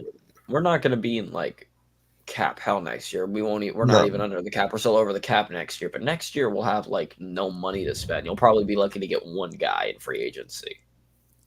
So I feel like seriously, I'm pretty sure from what I saw, yeah, we were that tight. Damn. I mean, that depends. That depends. Though. If they extend Hargrave, they could save like $13 million. Yeah. There's a few moves that they can make that they'll get cap. I ain't worried about. Well, what are we at right now then? I don't know. I'd have to look up. But this is also including like the 1-year deal. So once those get off, you get some of that money back. So, but as of now, you're probably lucky to get one guy. I saw it was 23.1, but that was like for a few days, so that it might even be lower. It might be like 17 mil. I don't know. It might be lower than that. Yeah, for next year. No, I'm saying right now. I'm saying what we have at least right now. For this year, it's 23. Next year, I'm saying though, next year we're like one of the lowest teams with positive cap. Well, technically, actually, it's not even 23 because with the 15, the 16, and the 19th overall pick. Those 3 picks alone are going to cost you $8 to $9 million. Just the 3. So you got to shave that off, and then whatever your other 6 picks end up being, if you end up using them all, but you got to calculate all their money into it as well. So we'll just roughly say it's going to be around $12 million for everyone. So you got to knock off $12 million off that 23, and that's kind of what you have to work with. Wait, what? Okay. Because you have to pay your draft picks. Well, and your undrafted free agents too. And your undrafted free agents. If I'm looking at this right, we have 22.5 mil this year. Yep. And then we'll have never mind. I lied. We have as of now we have 27 mil next year. So never mind. I saw something. But my whole point though is you see what we have at 23. Yeah. But you still have to take off 12 because you still have, like we said, the draft picks, the undrafted free agents. Yeah. And like Joey said, maybe they sign a veteran later afterwards. Yeah. So, like, there's so many things. Dirt cheap by that time. By after the draft, everybody will be dirt cheap. So, low end of the bargain. Right. Yep. Yeah, man, It's crazy. I'm not comfortable yet. That's kind of why I just want to get this over with now. It's not April yet. It feels like every day is going by super slow. And I know, Joey, you've been busting ass all week long, going live, and I know you're just sitting there like this day's got to be over soon. Like nothing boring, I do. nothing's going on. Yeah, I mean, I mean, like, look, like, even if nothing goes on, there's always shit to talk about, and like, I know, like, I answer the same questions every day. You know, there's always the same, like, what hurts, and you know, and I get into fights every day. Like, there's a lot of people that don't like me, but it is what it is. I'm not gonna cater. I don't cater to my audience. Like, you either respect my decision or you don't. Right, that is it. Football at the end of the day. At the end of the day, we want this team to get better. So who cares? Like, I don't want everyone to agree with me all the time. I don't want shit to get boring. I want shit to be like interesting. So that's what I want. Mean, there's obviously a good amount of people that do like you because your channel has grown a lot since I first started watching you. I mean, I remember when it was just you and your apartment just cussing at your camera. Yeah, I don't want to look at those videos at all. Rather not. Now he's just doing the same thing because I always used to care about what everyone used to think in the comment section. Like if I needed to do something or change something, I always had to figure it out. But at the end of the day, like I said, I just gotta be myself and just do my shit because it's always gonna be people are gonna, especially when you get more subscribers and stuff. It gets more difficult and trying to listen to everybody and what they want. Either people accept you or they don't, and that's just the way it is. Yeah. Right. So that's it. Did you get an early Zach Pascal jersey, Eagle Slayer? No lie. Shout out to the 9 in here. Appreciate each and every one of you. Please hit that like button and hit that subscribe. I'm on the way to 1K. Already have my watch hours. Just trying to get my subs so I can get this channel monetized. Appreciate you guys. And appreciate Joey for coming on here and talking Eagles, man. Don't get to do it that often, but when we do, we make some fun of it. Yeah, hey, I gotta ask you, you got any, huh? I ain't even gonna lie, I'm fried right now. I ain't even gonna lie. At least I ain't the only one, bro. For like 20 minutes. I'm like, God damn, yo, I'm too fried right now. People said I was drunk. Some people saying I was drunk on Saturday and for when I was working with Philly 500 on Saturday because I had this I stole this mug from Chili's like a while back and I had it in my fridge and it's always like on it's always cold, so I put ginger ale because ginger ale looks like you're having a beer, so I put ice in it and I was drinking it and people thought I was like really drunk on Saturday. I don't know why, but I don't really drink at all, period. I really don't do much of anything besides I chew every damn day. That's obvious, so that's it. There you go. Hey, I gotta ask you, man, is there any horror movies coming out here that you're interested in seeing? Yeah, it's called the 2022 Philadelphia Eagles season. I'm on the Yeah, dude, Halloween's my favorite holiday of the year. I love fall. I love the crisp air, the bonfires, and I love the atmosphere of Halloween. It's always been my favorite holiday. So, I'm looking for Halloween Ends comes out this year. Texas Chainsaw Massacre on Netflix. Definitely check that out. That was awesome. I watch a lot of low budget stuff too. That's interesting. Some fucked up shit too. So, never hike alone. Never hike alone. That's coming. Yeah, right? Never hike alone. I watch a lot of fan films on YouTube as well. Like guys, I've donated a good amount of money to, people that are trying to make fan films and really do a good job. Like people that donate thousands of dollars to these people that make fan films and stuff. I work on another channel. I got my horror channel, so I just hit like 200 subs on that. So it's weird because I've never done a new YouTube channel. So to start from the bottom in something I've never done, and it kind of like I get like, man, go start from scratch and kind of learn how to build the channel again and like go through all this stuff again. It's weird, but it's like it makes you feel more grateful for what you're doing. After the hard work you put in. So absolutely. Yeah, no, it is hard work, man, and that's why I give respect to all you big guys out there that do this, because I like to think I do a lot, but man, you guys crush it, dude. And it's a lot of, dude, especially when you get to the point where like when you're doing it and you're not getting paid for it, it's a lot of sacrificed time. You sacrifice a lot of time. I've sacrificed times where I could have went out and did something with friends, or I could have. I used to work overnight, so I used to come home and I used to like just do videos till 1 a.m. That's what I used to do every day. And people used to ask me, "Why do you do that? Why do you do that?" And I used to be like, "Well, I like doing it." So you do what you love. That's exactly. I don't think I'm a sportscaster or nothing even. I just a fan on YouTube, and that's it. Really, I started the channel just because I had no. I'm a New Yorker. I'm not from Philly. I'm from New York. I'm an Eagles fan in New York, and like my family's a bunch of Giant fans. I have Jet fans that are friends of mine, and it's just it is what it is, man. Like I want to just make videos and just connect with people, and I didn't realize I would meet this many people. It's kind of amazing how you meet like a lot of people on here and especially like if you meet them for the first time, like just doing videos with people, and then when you meet those people for the first time, it's the best feeling in the world, so. Yeah, no, we say it all the time. We like the little community that we built here. It's kind of like a family within a family. And some of us, we talk every single day, like me, Foothills, and me, Vic, and, you and 500 probably talk every day. Like we all have connections with one another, and we all reach out to one another, and we all help one another when we can.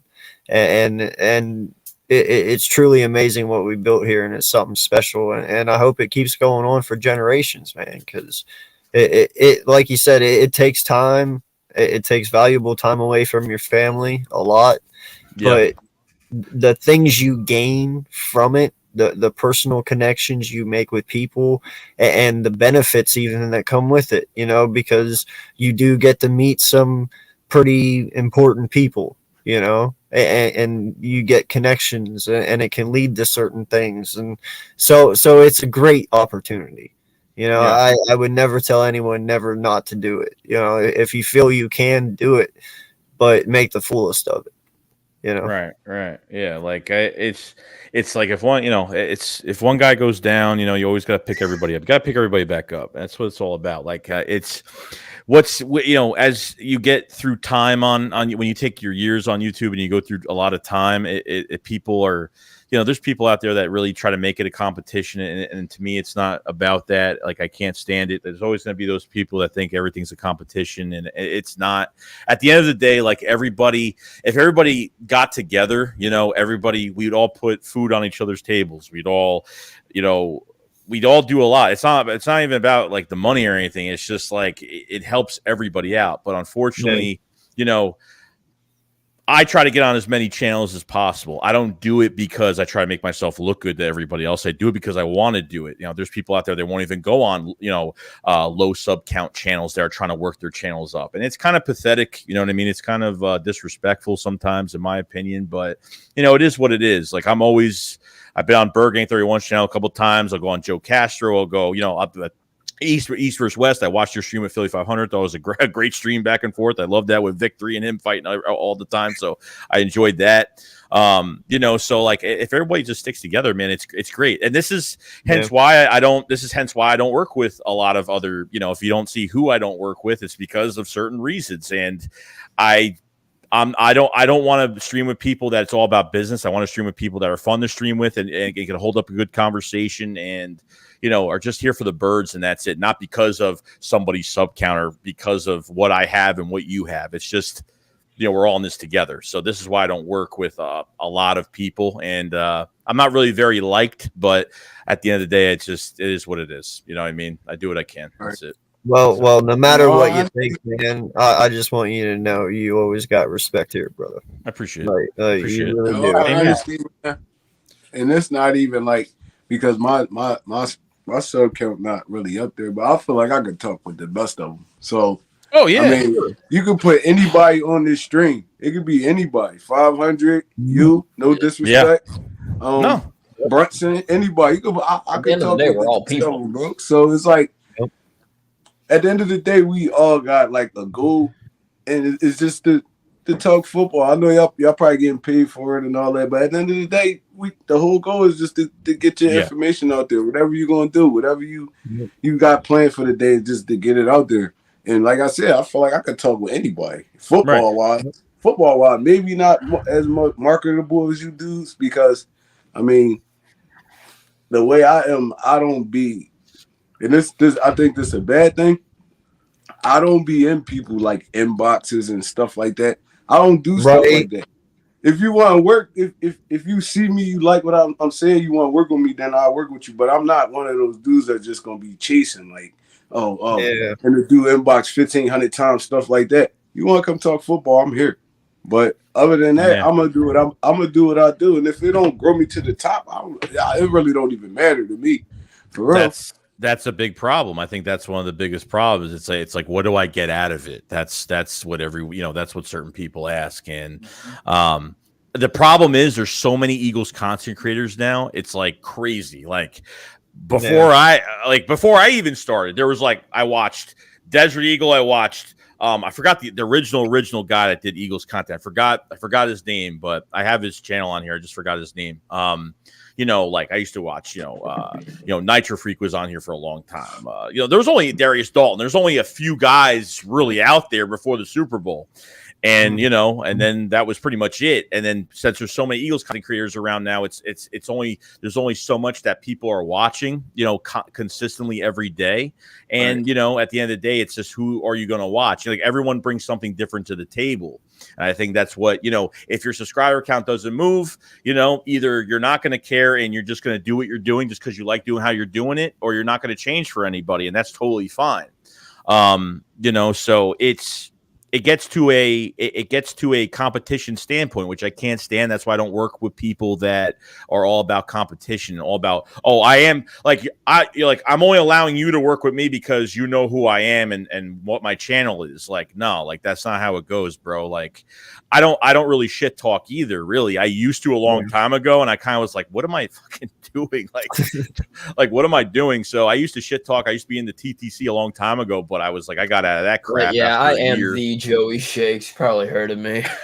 Yeah, like it's just, you know what I mean? So at this point it's just really all about, just getting together and just talking birds, and that's just the way it is. Like, I see there's so many guys that I can't put everybody on one streamer. I can only have 10 people on. So what I do is I do a call in so content creators can come in. I can shout everybody out and get as many people, as many eyes as possible on everybody's channel. And that's the whole thing. Like, look, I asked Philly Foothills. I've he's wanted some help with the channel, and I've blatantly told him on certain things that need to happen. And like, if look, I'm not no guru on how to build a YouTube channel, but I learn every day, especially working with a good friend like Philly 500. I learn a lot from him every single day on, just how to build a channel, how to make more money, how to being smart, because he's really smart at doing that. And and me and him talk football. We don't just, we're good friends. We talk outside of football. We text each other every day.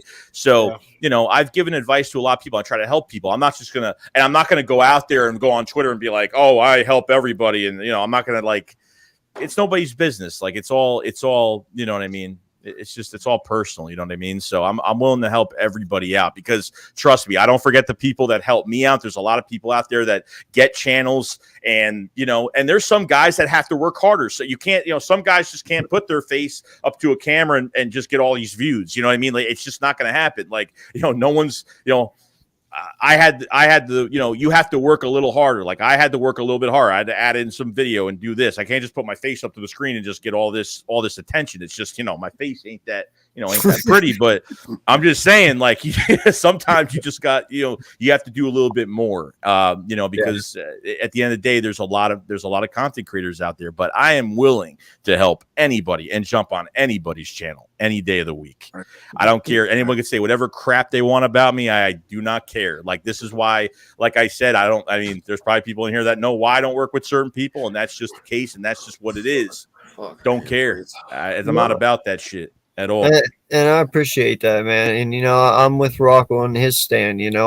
When I sit here and I promote myself the 1K, that's me having a personal goal. I'm not rushing it. If it takes me 5 years to hit 1K, it is what it is. I love doing this because I hang out with my friends. These guys are my family away from my family. So when I get on here, it's like, yo, what's good? We can talk our shit, because I can't talk this stuff with my wife. I can't talk this stuff with my 6-year-old daughter. Don't work out very well, Waiting for that so I get on here to talk to y'all about it, and I don't have a time frame. I could be 80 years old, hit 1K, and be like, yo, let's go. You know, He's immediately gonna break his hip. Be like, oh, I'll be honest. Like you find out about new people's like one Trey Rock. Like I found out about him from Burgang 31 when they made the podcast and everything, and I was like, holy shit! Like this motherfucker could talk football. Like it's nice to find guys that can talk football. Just because if somebody has a sub count or like who gives a shit at the end of the day. Like if you can make something entertaining and just like have a good conversation, who cares? You know what I mean? So even.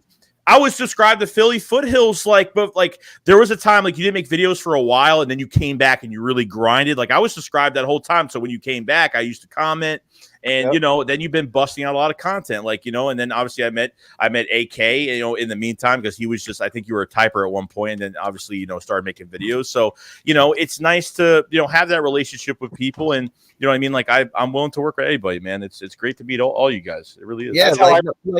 Oh, sorry. Go ahead, bud. I was going to say that's how I found. That's how I discovered Tone to Shields was through Joey's channel.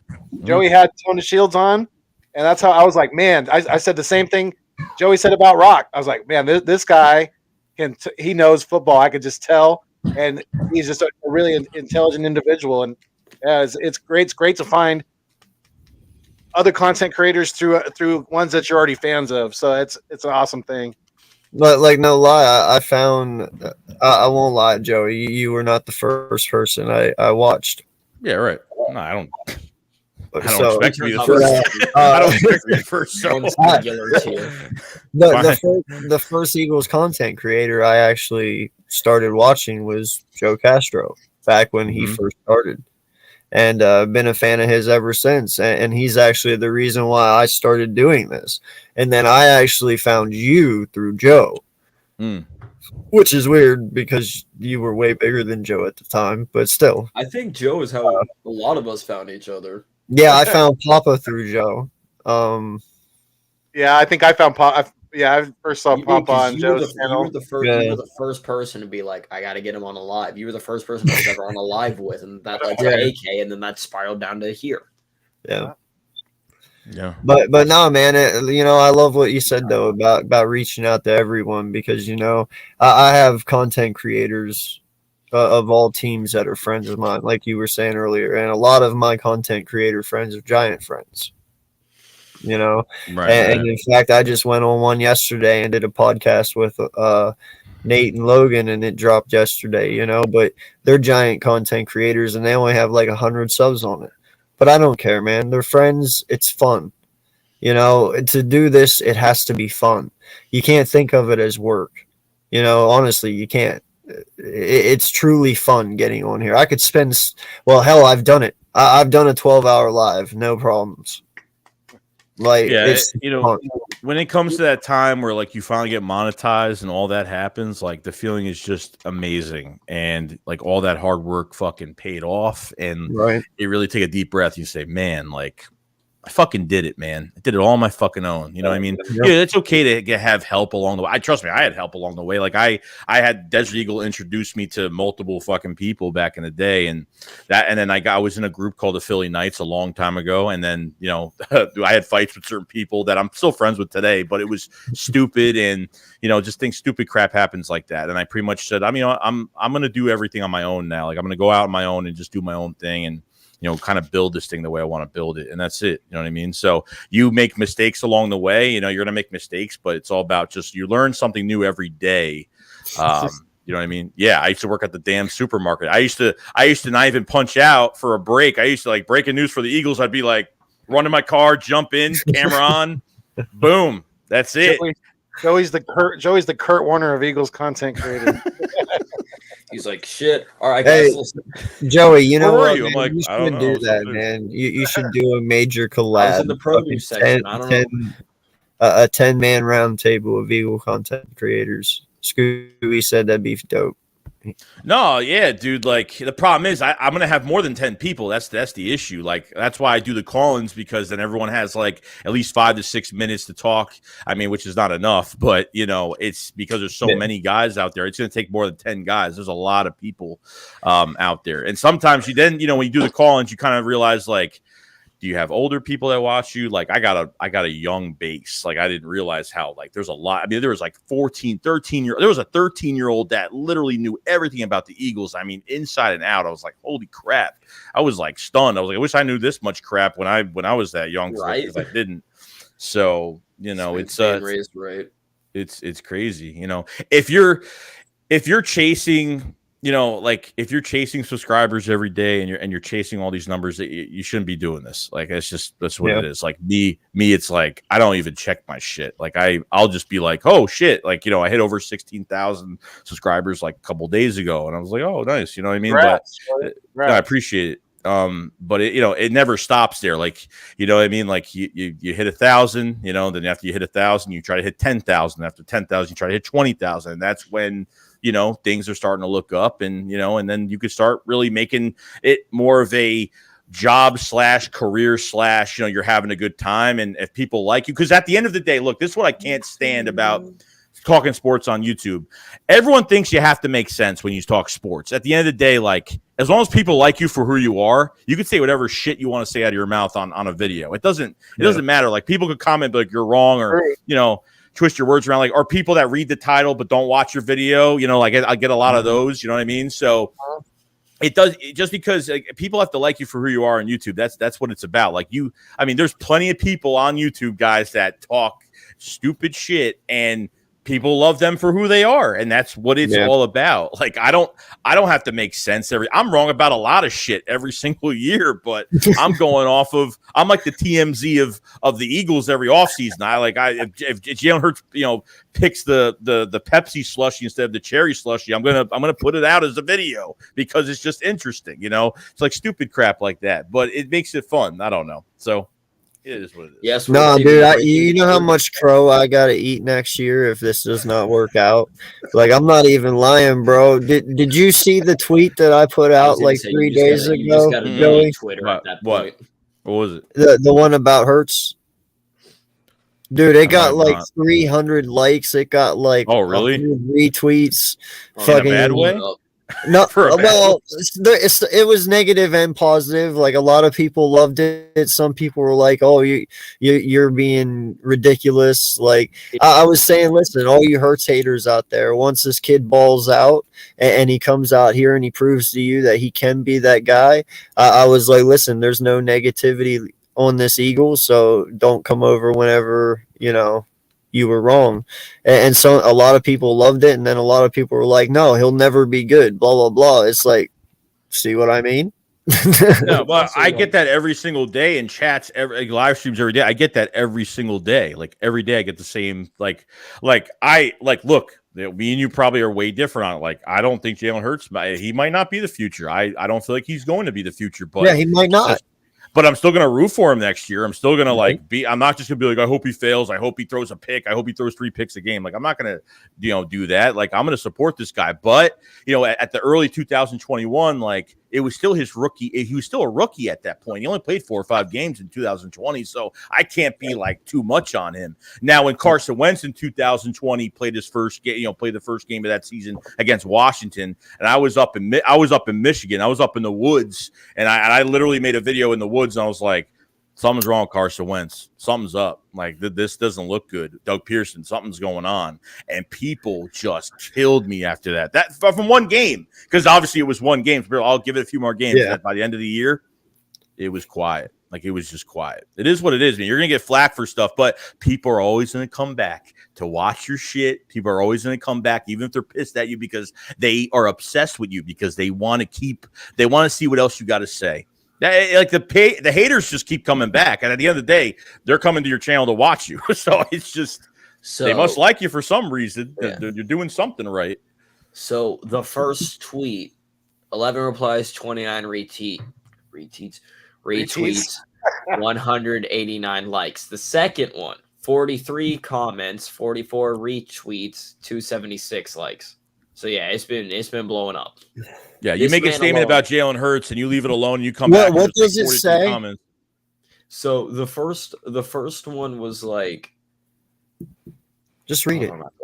I know. I lost it. Some Give of me a these, second. some of these, The first one, some of these I tapped Jalen out. All Hurts right, my guy. tweets All have right. been really Yeah, picking up. I'm just so the first one was I'm just gonna put this out there right now. Jalen Hurts is my QB now, and until he isn't anymore, he's on our team and he is my QB.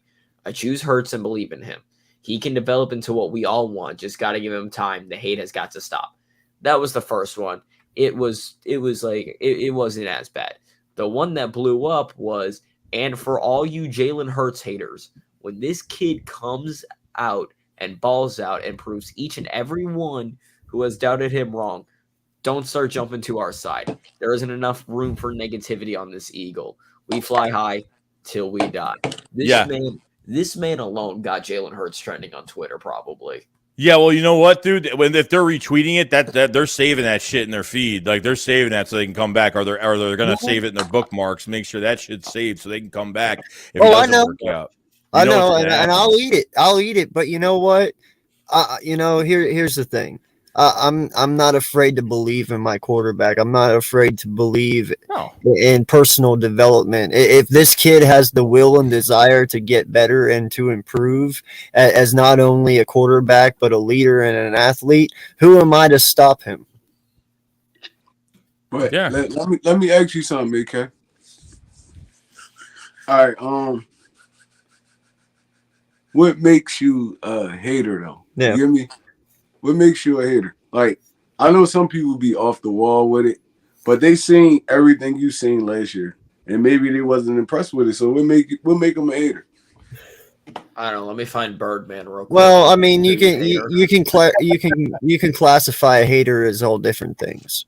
All right, I'm not that tweet stemmed from something else I saw on Twitter, and I can't recall what it was. Stoner brain, sorry. But you know, it stemmed from something. But here's my thing: you sit there and people dog this kid. You know, I get it. He has things he needs to work on. I've never sat here and said he didn't. He's not perfect. We all know that.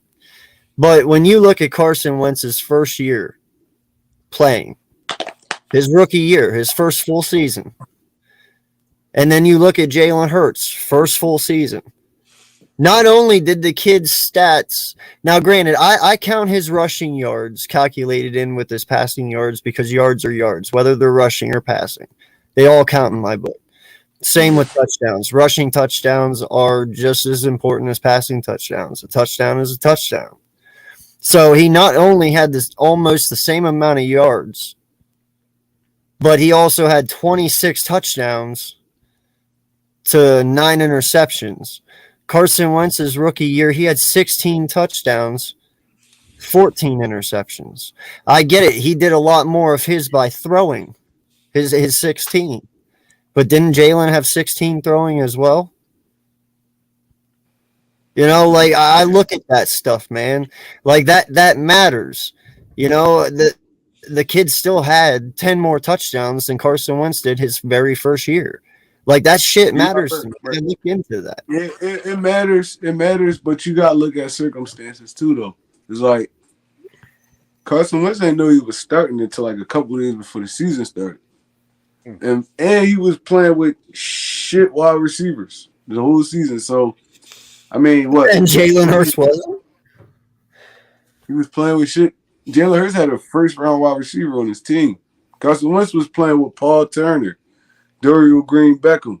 I'm not saying that Smith was shit. Barnett, he's in his rookie year, but I'm not going to sit there and say Quez and Rager are Quez is still learning. You know, he's not that top dog yet. He's still learning, and Rager, well, we all know what he does. So the talent equals out. The talent equals out. Rock, to me, to answer your question that you said, what makes a person a Jalen Hurts hater? If they've already closed the book on him, from what everything that he's gone through, right? Since he's been in the NFL, this is his very first year in this offense, very first year head coach. Everyone wanted this thing to. They expected this thing to click right away, and for us to be successful right away. And that's not. I mean, we would have had to hit. I mean, basically, we would have had to have struck gold, and that doesn't happen very often like that in the NFL. It just doesn't. So people who have closed the book on Jalen, who have written him off, who are ready to package him up and send him out of town, those are the haters. Because to me, you got to give him another season. If he doesn't progress, then you could say that. Then you can start talking away. Until then, it's just you're putting the cart in front of the horse. Impatience is a big issue in this world today, and I've been saying this. It's how fast we get our technology, everything. Impatience is a big issue in this world, and it's just part of it. It's part of society today. Yeah, and at the end of the day, Jalen Hurts he was drafted in the second round to be the backup to Carson Wentz. He wasn't even supposed to start. This was not even supposed to happen. But thankfully, he was able to, we had a quarterback on the roster that could come and improve himself, and he's still proven himself for this year. So I'm hoping he makes that big step. That's it. I agree.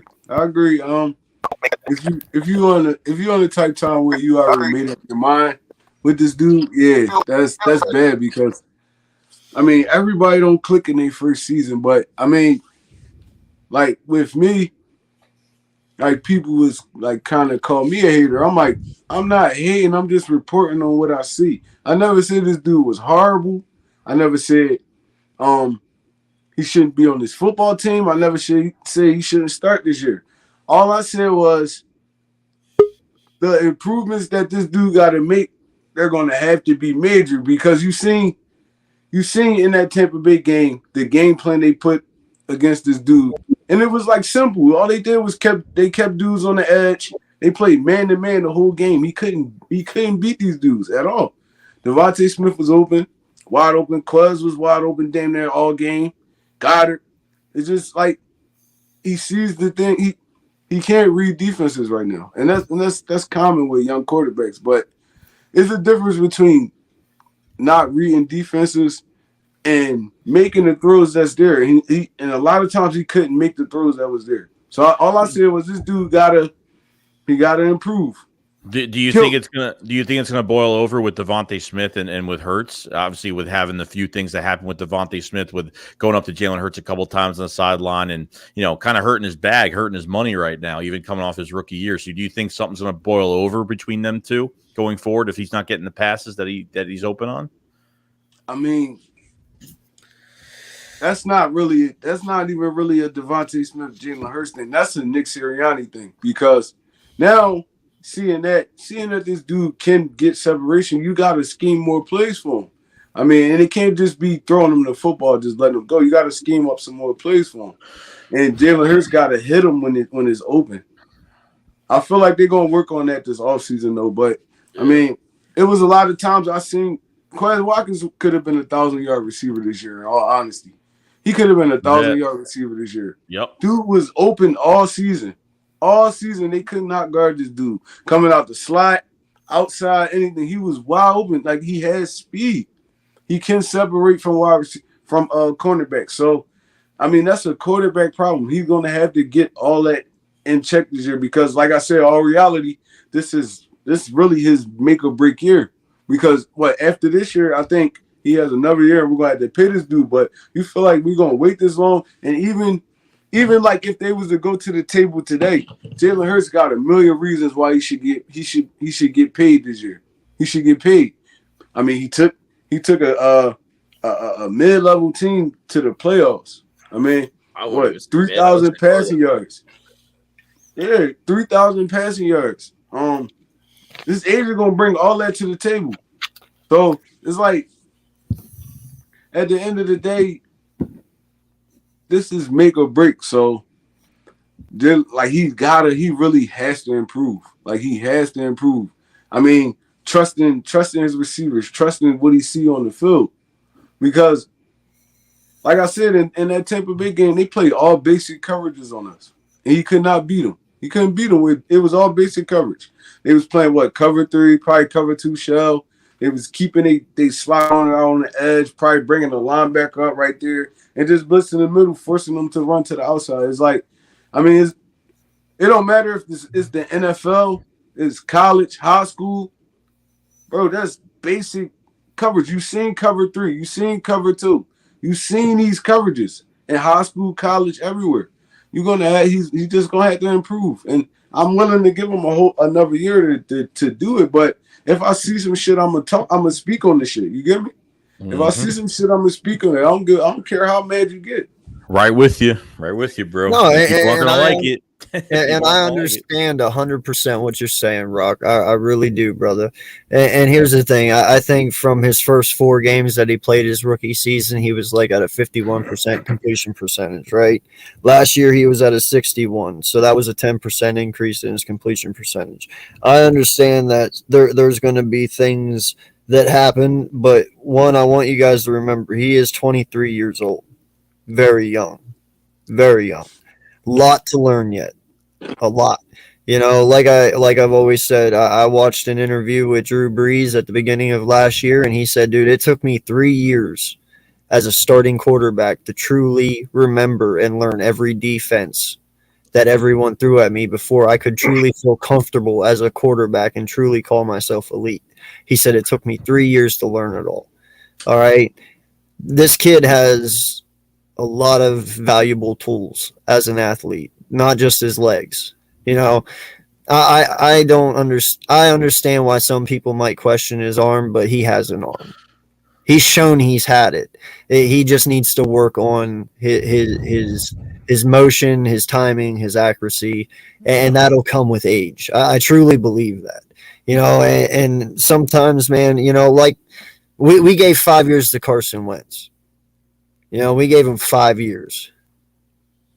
And you can give this kid a little bit more time. And this year will prove it. But if he takes his completion percentage to 61 and it goes to 71, that shows increase, right? That shows improvement. I mean, as long as his stats get better statistically on paper and he shows it as well, I'm okay with it. He doesn't have to be perfect. He just has to be better than what he was this year. Yeah, it's all about improvement, man. But all that go out the window when that money start talking. You get me? All that, he's on a rookie deal right now. I mean, we could put it. I feel like we could put a team around this dude and go somewhere and win. But yeah. But in all honesty, I don't. Even with the interviews and all that, I don't understand. I don't understand the approach we took this year. It's like, I mean, we improved on defense and stuff like that. I mean, that's what we needed because our defense was horrible last year. But we literally did nothing on offense to improve this team. And you expect this dude to go out there and work with this whole situation again. And now he coming up on contract talks and stuff. Y'all don't really believe in this dude like y'all saying it. Because y'all would have went out there and got him some talent, some more talent.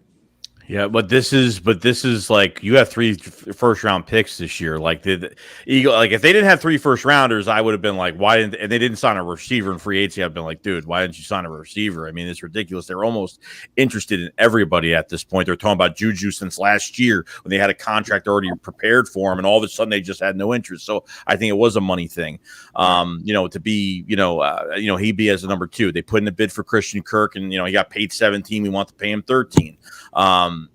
I think without these 3 first-round picks, I think things would have changed a little bit because, and look, I know the draft it's a gamble. Every player is a gamble. You don't know which guy is going to work out and which guy is not going to work out. So hopefully, whatever they can go after Julio Jones right now if they want. I mean, look, I'm not a big fan of it, but they missed out on too much free agency at wide receiver right now that I think they've really hit the last drop of like, you only have a couple guys to really go after unless there's another trade in the works right now. And if that's not going to work and they're giving up way too much compensation for a young receiver or a star off another roster, then you got to go in this draft to get a weapon. And I honestly believe they're probably going to get that weapon. I don't know if it's going to be the first round. It might be. I mean, it's, Nick Sirianni is making it seem like it might actually happen. So I don't know. We'll see though. 3 first-round picks makes a whole difference on Howie Roseman, what he's doing, because you locked up a bunch of players last year, and now he's being very patient. He's not going to overspend and just go get this guy and go get that. Like these other teams are just going after guy after guy after guy after guy. But before these 2 interviews, the past 2 days, I kind of said the same thing you were saying, Trey Rock. Like what is? You might as well just trade Hurts at this point. Like if you already know, if you're just setting this up for failure, not even putting any weapons around him. what's the point of even going through this whole entire year if you're not going to give the kid a chance? Like, at least add another weapon. At least get Jalen Reagor, move them off this depth chart, because you keep them on this core. You got to add more competition. They can't go into this season, preseason. So you don't have 3 preseason games now. So you can't do the Eagles thing and be cautious and sit these guys and say, oh, the scrimmages are just like football games. Let me tell you something. I'm going to report on stuff like that about what goes on with these scrimmages, but don't believe a damn thing what these scrimmages do. I don't care what it is. Jalen Hurts is going to be able to make every throw. He's not getting pressured, but they better not go into preseason and just sit this guy the whole preseason just because he's coming off the ankle or just because they just want to sit him for a few weeks. It's not going to work out for him. They got to give this guy as many reps as possible, at least for the first preseason game. Give this guy a few series. For the second preseason game, use it as a dress rehearsal. Play him for a half, play him for 3 quarters, and then the last week, sit him and just rest them. And that's it. I think that's the approach they got to have. But this man needs reps. Don't be all like the scrimmages are just like games. I don't give a crap about these scrimmages, because Jalen Reagor kind of like really – he pulled a Houdini on us with what he did in this offseason. And I am not believing a damn – with certain players, I believe it. J.J. Arcega-Whiteside didn't have any good scrimmages, but he has a 40-plus yard touchdown and a first down in that last preseason game against nobodies in that secondary for the Jets. And all of a sudden, he makes the team. But Travis Fulgham drops 1 fumble in the end zone, and he fumbles in the end zone, and that's it. He's off the roster. It pisses me off, trust me, but they got to work him in the preseason. They got to. And Eagles, once again, man, I appreciate you, man. You're always here all the time, but that's what I'm trying to say. I never said the kid's perfect. I don't think you'll ever find an Eagle content creator out there that will say Jalen is perfect. Okay, he's not. He has shit he has to work on. I'm just saying, you give him time to at least show us that he is or isn't the guy, and that is this year, But everybody's already saying, like, a lot of people are saying, like, we need a new quarterback. Well, if that's the case, then Dallas should be looking for one, because Dak played just as bad as Jalen in his playoff game. So did Kyler. So I guess Arizona should be looking for a new quarterback, because he played just as bad. All these guys did. Really? Yeah, the difference with Dak Prescott is that he already had a really good team around him. Right? Not there. That was a huge difference. Plus, he had that offensive line. They drafted Zeke, and it was just unstoppable. So there was just, I think the coaching was better. I think he was built well around, very, very, almost perfect. And Dak just can throw better. It's just, in his early years, he could throw better. Even now, I think he could throw a little bit better. It's just, he's just a better passer, but he's had a lot more time. And he's had weapons, good weapons constantly throughout his career. So that's the difference right now. Exactly, and you would think with all those weapons, he would be able to do a lot better than just match Jalen Hurts' playoff stats. Same with Kyler Murray. Yeah, he didn't have Hopkins, but still, he had Ertz, he had a half-ass AJ Green. He had Kirk, he had Moore. They still had weapons. But he even had a bad game. But does that automatically mean that they need a new quarterback? No. And these teams have complementary defenses, and look, you need at least an average defense at best just to stay productive. Okay. This is a passing league now. Okay. Like, you need at least a productive defense to complement your offense. Okay. We were below average last year. We were just below average, and it was really hard to watch every week. There was, you take the Panthers game, the defense put the offense in so many good positions, but we've only done good things against really bad teams, that even though we were like, we're facing the Lions that week, and we're like, we're going to see if we're as bad as the Lions, and we totally destroyed them. So we got to feel better and say, okay, we're not the worst team in the league, but we're pretty much down there right now. They got to get their shit together. They really got to. Even going down there and spanking on Denver ass after they beat Dallas, it's like, is Denver really a good football team, or we just pulled their card that week? So you never even know. Like, when you match up against dudes like, say, the Chargers or somebody like that actually got good quarterbacks, it's just like it just looked different on the field. Mm-hmm. It's opposed to when you playing a Taylor Heineke or somebody like that. It looked different. It's like Derek Carr carved us the fuck up, bro. Like, it made me so mad. It hurt my heart watching that football game, bro. That Raiders game and that Chargers game, 100%. The defense was atrocious. Atrocious. It hurt my heart because you know we come from the Jim Johnson days. It's like, damn, that would have never happened to Jim Johnson ever. No, they literally people would be like, "What's his face?" People would be like, "The defense is what kept y'all in the game." Yeah, after they gave up 99 yards and then just didn't convert on the 1 4th down play. You want me to celebrate? Woohoo! We stopped them from getting that 100th yard, but we let them get the 99 yards. Like, bro, picture Jim Johnson defense giving up 80% completion. He would have taken all the benches, and he would have took everybody out of that game. He would have been playing third streamers. Like, oh no, y'all tripping. At least I'm gonna get some action out of them. It's crazy. It's like, I mean, it was Jonathan Gannon's first season as a defensive coordinator. We gotta look at that too. We give a lot of dudes passes like Jalen Hurts, stuff like that. But we gotta remember that was Jonathan Gannon's first year ever calling the defense. So I mean, still gotta give him a little time too. Yeah, I get it. Oh yeah, 100%. I still want him fired, but I'll give him another chance. I mean, I wanted him. I was like trying to really make him look good in these videos this year. Like, man, Texans fans, you really like Jonathan Gannon. Like, that's what I wanted to do so badly. And I'm I came to a straight face while doing it. No, I'm with you, man. Listen, there was a lot of firsts for a lot of people this year on this team. You know, in all the coaching positions. I do believe that was a little bit of our hiccup this year, you know, because it was a lot of learning experiences. And you know what? They'll take away from this past season and they will watch the videos and they will learn from it. And I believe they will come back better. At least I hope so. I mean, I hope JG comes out here and proves us all wrong. You know, I hope our defense is outstanding this year. That would be fantastic. But you know, it all falls on them. How much did they learn this offseason? How much, you know, how quick is JG going to make his adjustments? You know, you can't wait till halftime. You got to do it, you know, at the beginning of the game as the game's going. You got to continue to do it. You just can't wait around. Yeah. You know, if first drive doesn't work, you got to be like, all right, I need to change some shit. Yeah, you know, but I'm always willing to believe and to let it pan out because you know what, we've had good luck in coaches. You know, from Andy Reid all the way up.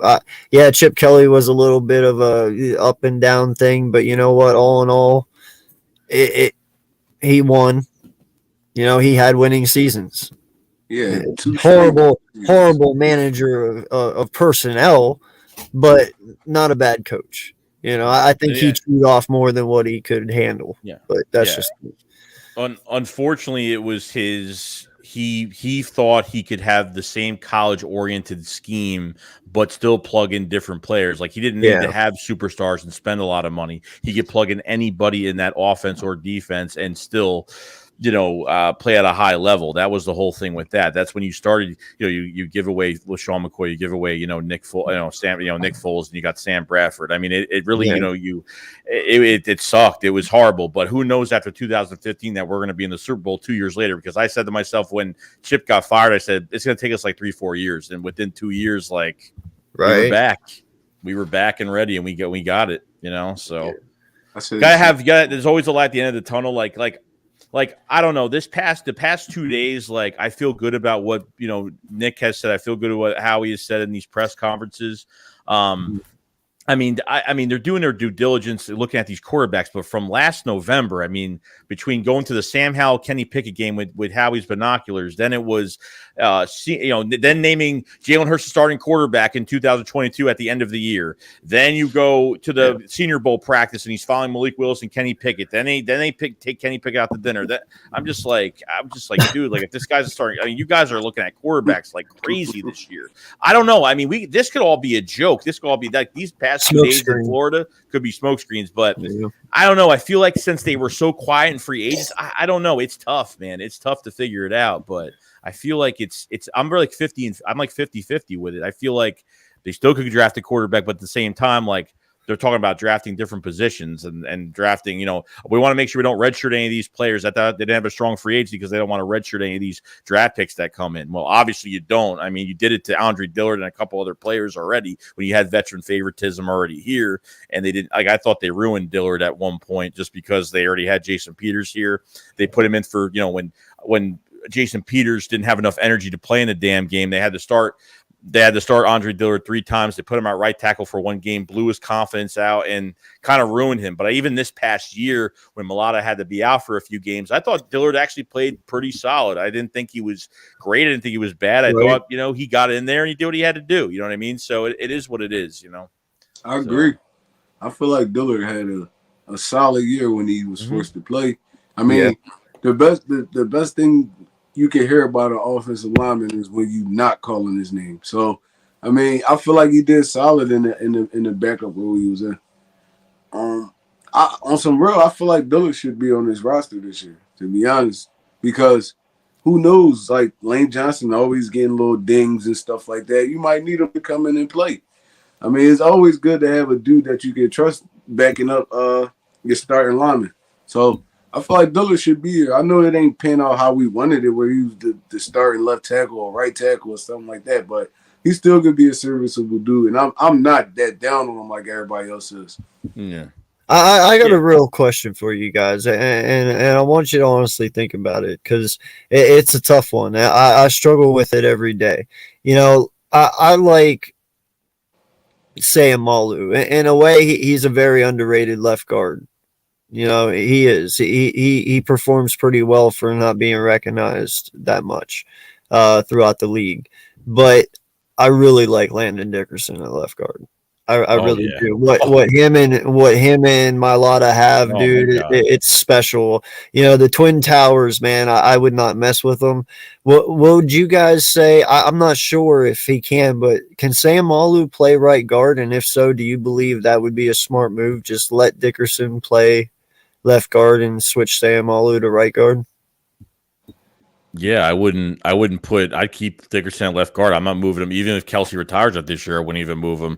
With Isaac Samal, he's played center in the past, not for this team, but he has played center in the past in his college days too. So they could try to cross train him at right guard. Because I think if Lane Johnson ends up retiring, I think Driscoll will actually be a better right tackle than a right guard. I agree. Right now, I think he will.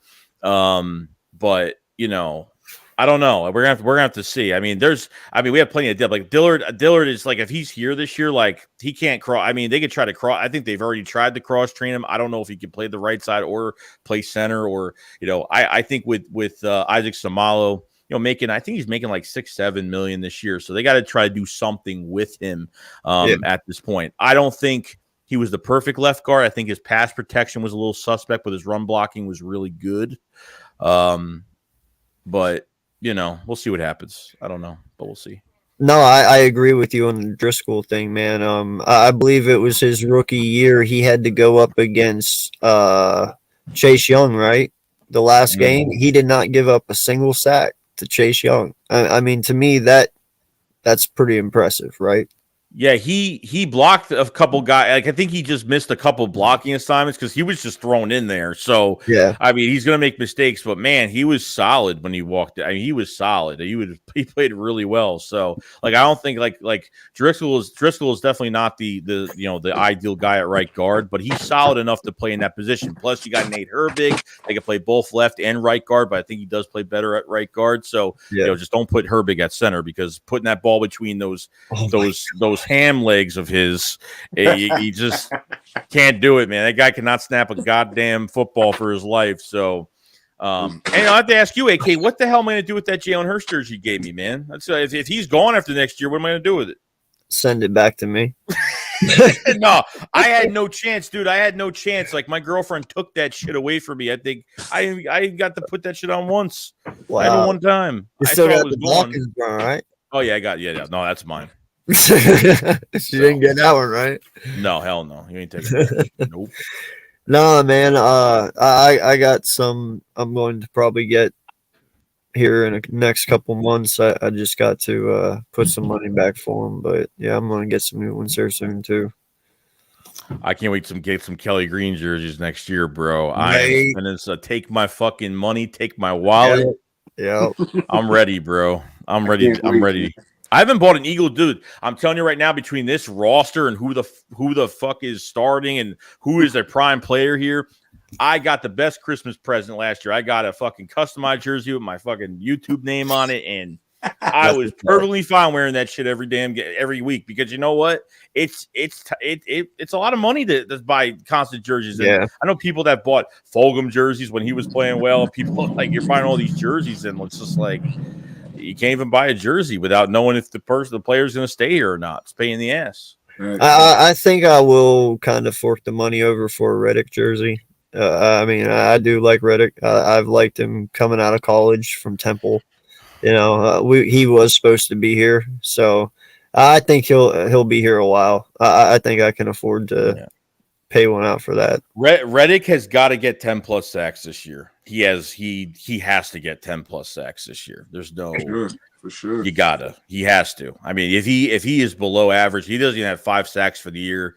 I'm not putting anything on him. Nothing. I'm putting it on how they're using him and everything they're doing with him at that level. So I mean, I see him put him at the Sam linebacker, but they have got to put him on the edge. I'm not going to say he has 14 this year. They got to use how like the Cowboys use Michael 14. Parsons. That's not too far fetched. 14 ain't too far fetched. Think about it. 14's great. That's crazy. You think that's a little steep? No, we haven't had a guy like that since like Connor Barron and like even Trent Cole. I mean, we haven't had a guy like that in a long time. Do you think 14's too steep for him though? 17 game season, if he could stay healthy, I don't think it's too steep. I mean, I think he could do it. No, I think he could probably get 3 to 4 sacks in probably one fucking game at this point. I mean, I think he could. Bro, 8 of them are going to be Carson Wentz probably. It might happen.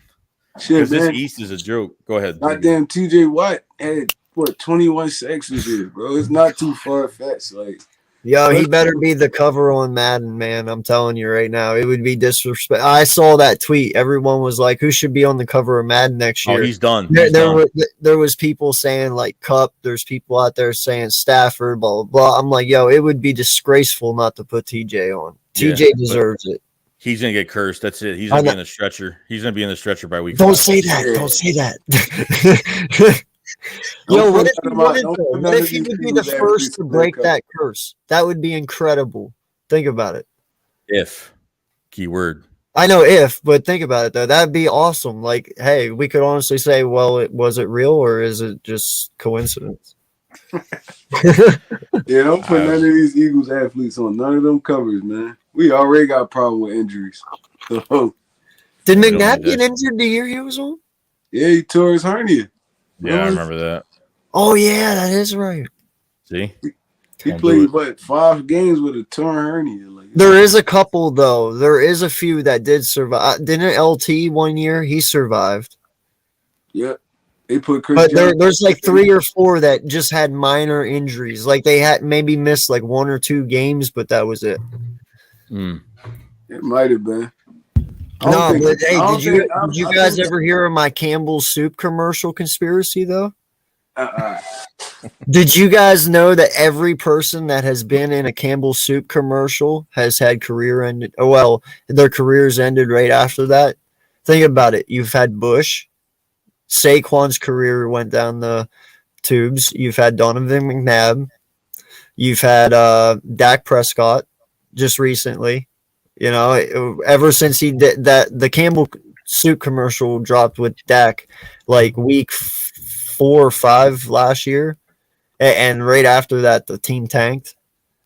Like, I'm not telling you, bro. Go look at every Campbell soup commercial, every NFL player who's been in a commercial, and then look at their career after that commercial is dropped.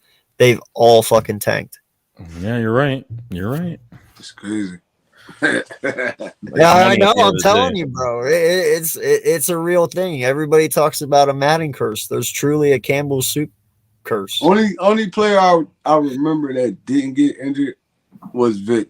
Vic, the only one that ain't never get injured at this is Madden. Well, the year after he didn't get injured.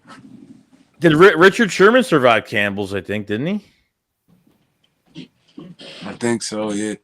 Yeah. Isn't that the year he hurt his arm? He might have. I don't know. He might. I don't know, man. It's crazy, man. Yeah, I don't know, but there's a lot though on that Campbell's soup though that their careers went right after. I ain't lying. Yeah, I don't know, man. It's going to be on my conspiracy podcast on Monday. Stay tuned for that one. Oh, nice. Big chunky soup in the background. maybe I'll find an old Donovan McNabb commercial. Put it back there. Just get a transparent photo of chunky soup and just put it as a background. Oh yeah, and Drew Brees. Drew Brees was on it, and then he had that injury that same year. And with the ribs? Yeah. Yeah, that guy was like, I don't know how the hell he was trying to play on that. Like, right? What, 6 ribs? Like, what the hell? Yeah, like, dude, there's a lot. It's crazy. Oh, there was another one too. Shoot, I'll have to look them all up. I'll send you it, dude. It's a crazy list too. It's big superstars you wouldn't think of. Yeah, that's crazy. But all right, man, we've been on 2 hours 20 minutes. I ain't gonna hold you guys up anymore. I didn't expect to be on this long. I was just sitting here, just going over some stuff. I was done for the day, so I didn't even know what the hell I was doing. Yeah, I appreciate you joining us, man. I need to go lay down. I'm not even gonna lie. This goddamn selfie light killing me right now. You got to put that shit on like the side or like sometimes the light. Sometimes you got to put the light like on like the side of you so you don't like. I have a ring light in front of me and like sometimes it like I'm so used to it not bothering me to the point where it has been bothering me. So it's just it just depends. Blinded by the light. Yeah. Yes. All right. Well, listen, we still have 10 people in here. Appreciate each and every one of you. Before we get out of here, please hit that like button. Please hit that subscribe on the way to 1K. Thank you, everyone. Why don't you guys give a shout out before we get out of here? And appreciate you all for coming on. Thank you, everyone in the chat. Yeah, man. Y'all already know it's your boy, One Trey Rock. 1/4 for Birds of Broad Street, 1/2 Birds on the Line. I mean, I do my own thing from time to time, too. But, I mean, go like, comment, and subscribe to everybody on this panel, man, because, I mean, this is all love at the end of the day. When we do stuff like this, we might argue, probably bicker a little bit, but it's all love. We all got one common goal. I mean, but, yeah, like, comment, and subscribe, man. I'm out of here. Yeah. Joey Shake 72, my own Eagles content creator, and have the Philly Shakedown with Philly 500 every weekend, every Saturday, and stream every day. So I'm going to be streaming for the next till the draft. So every single day. So it's going to get kind of crazy. Got videos every day too. So definitely check it out. So definitely want to do this again soon. Yeah, for sure, man. And once again, I appreciate you taking the time out. Come on. Fuck am I doing? I don't know what I'm doing. I'm not doing shit. So yeah. But yeah, definitely stay tuned tomorrow night, guys. We got another episode of the Eats Meets West, and special guest BLSG is going to be with us tomorrow night. So stay tuned for that and come join us then. Got Conspiracy Podcast on Monday nights. So right now, don't really got much going on. It is the off season, but I go live from time to time like this. So definitely turn the notification bell on so you know when that happens. Appreciate each and every one of you. And until next time, let's make YouTube go green. Fly, Eagles, fly. Love each and every one of you. Peace out. Thank you. Peace, guys.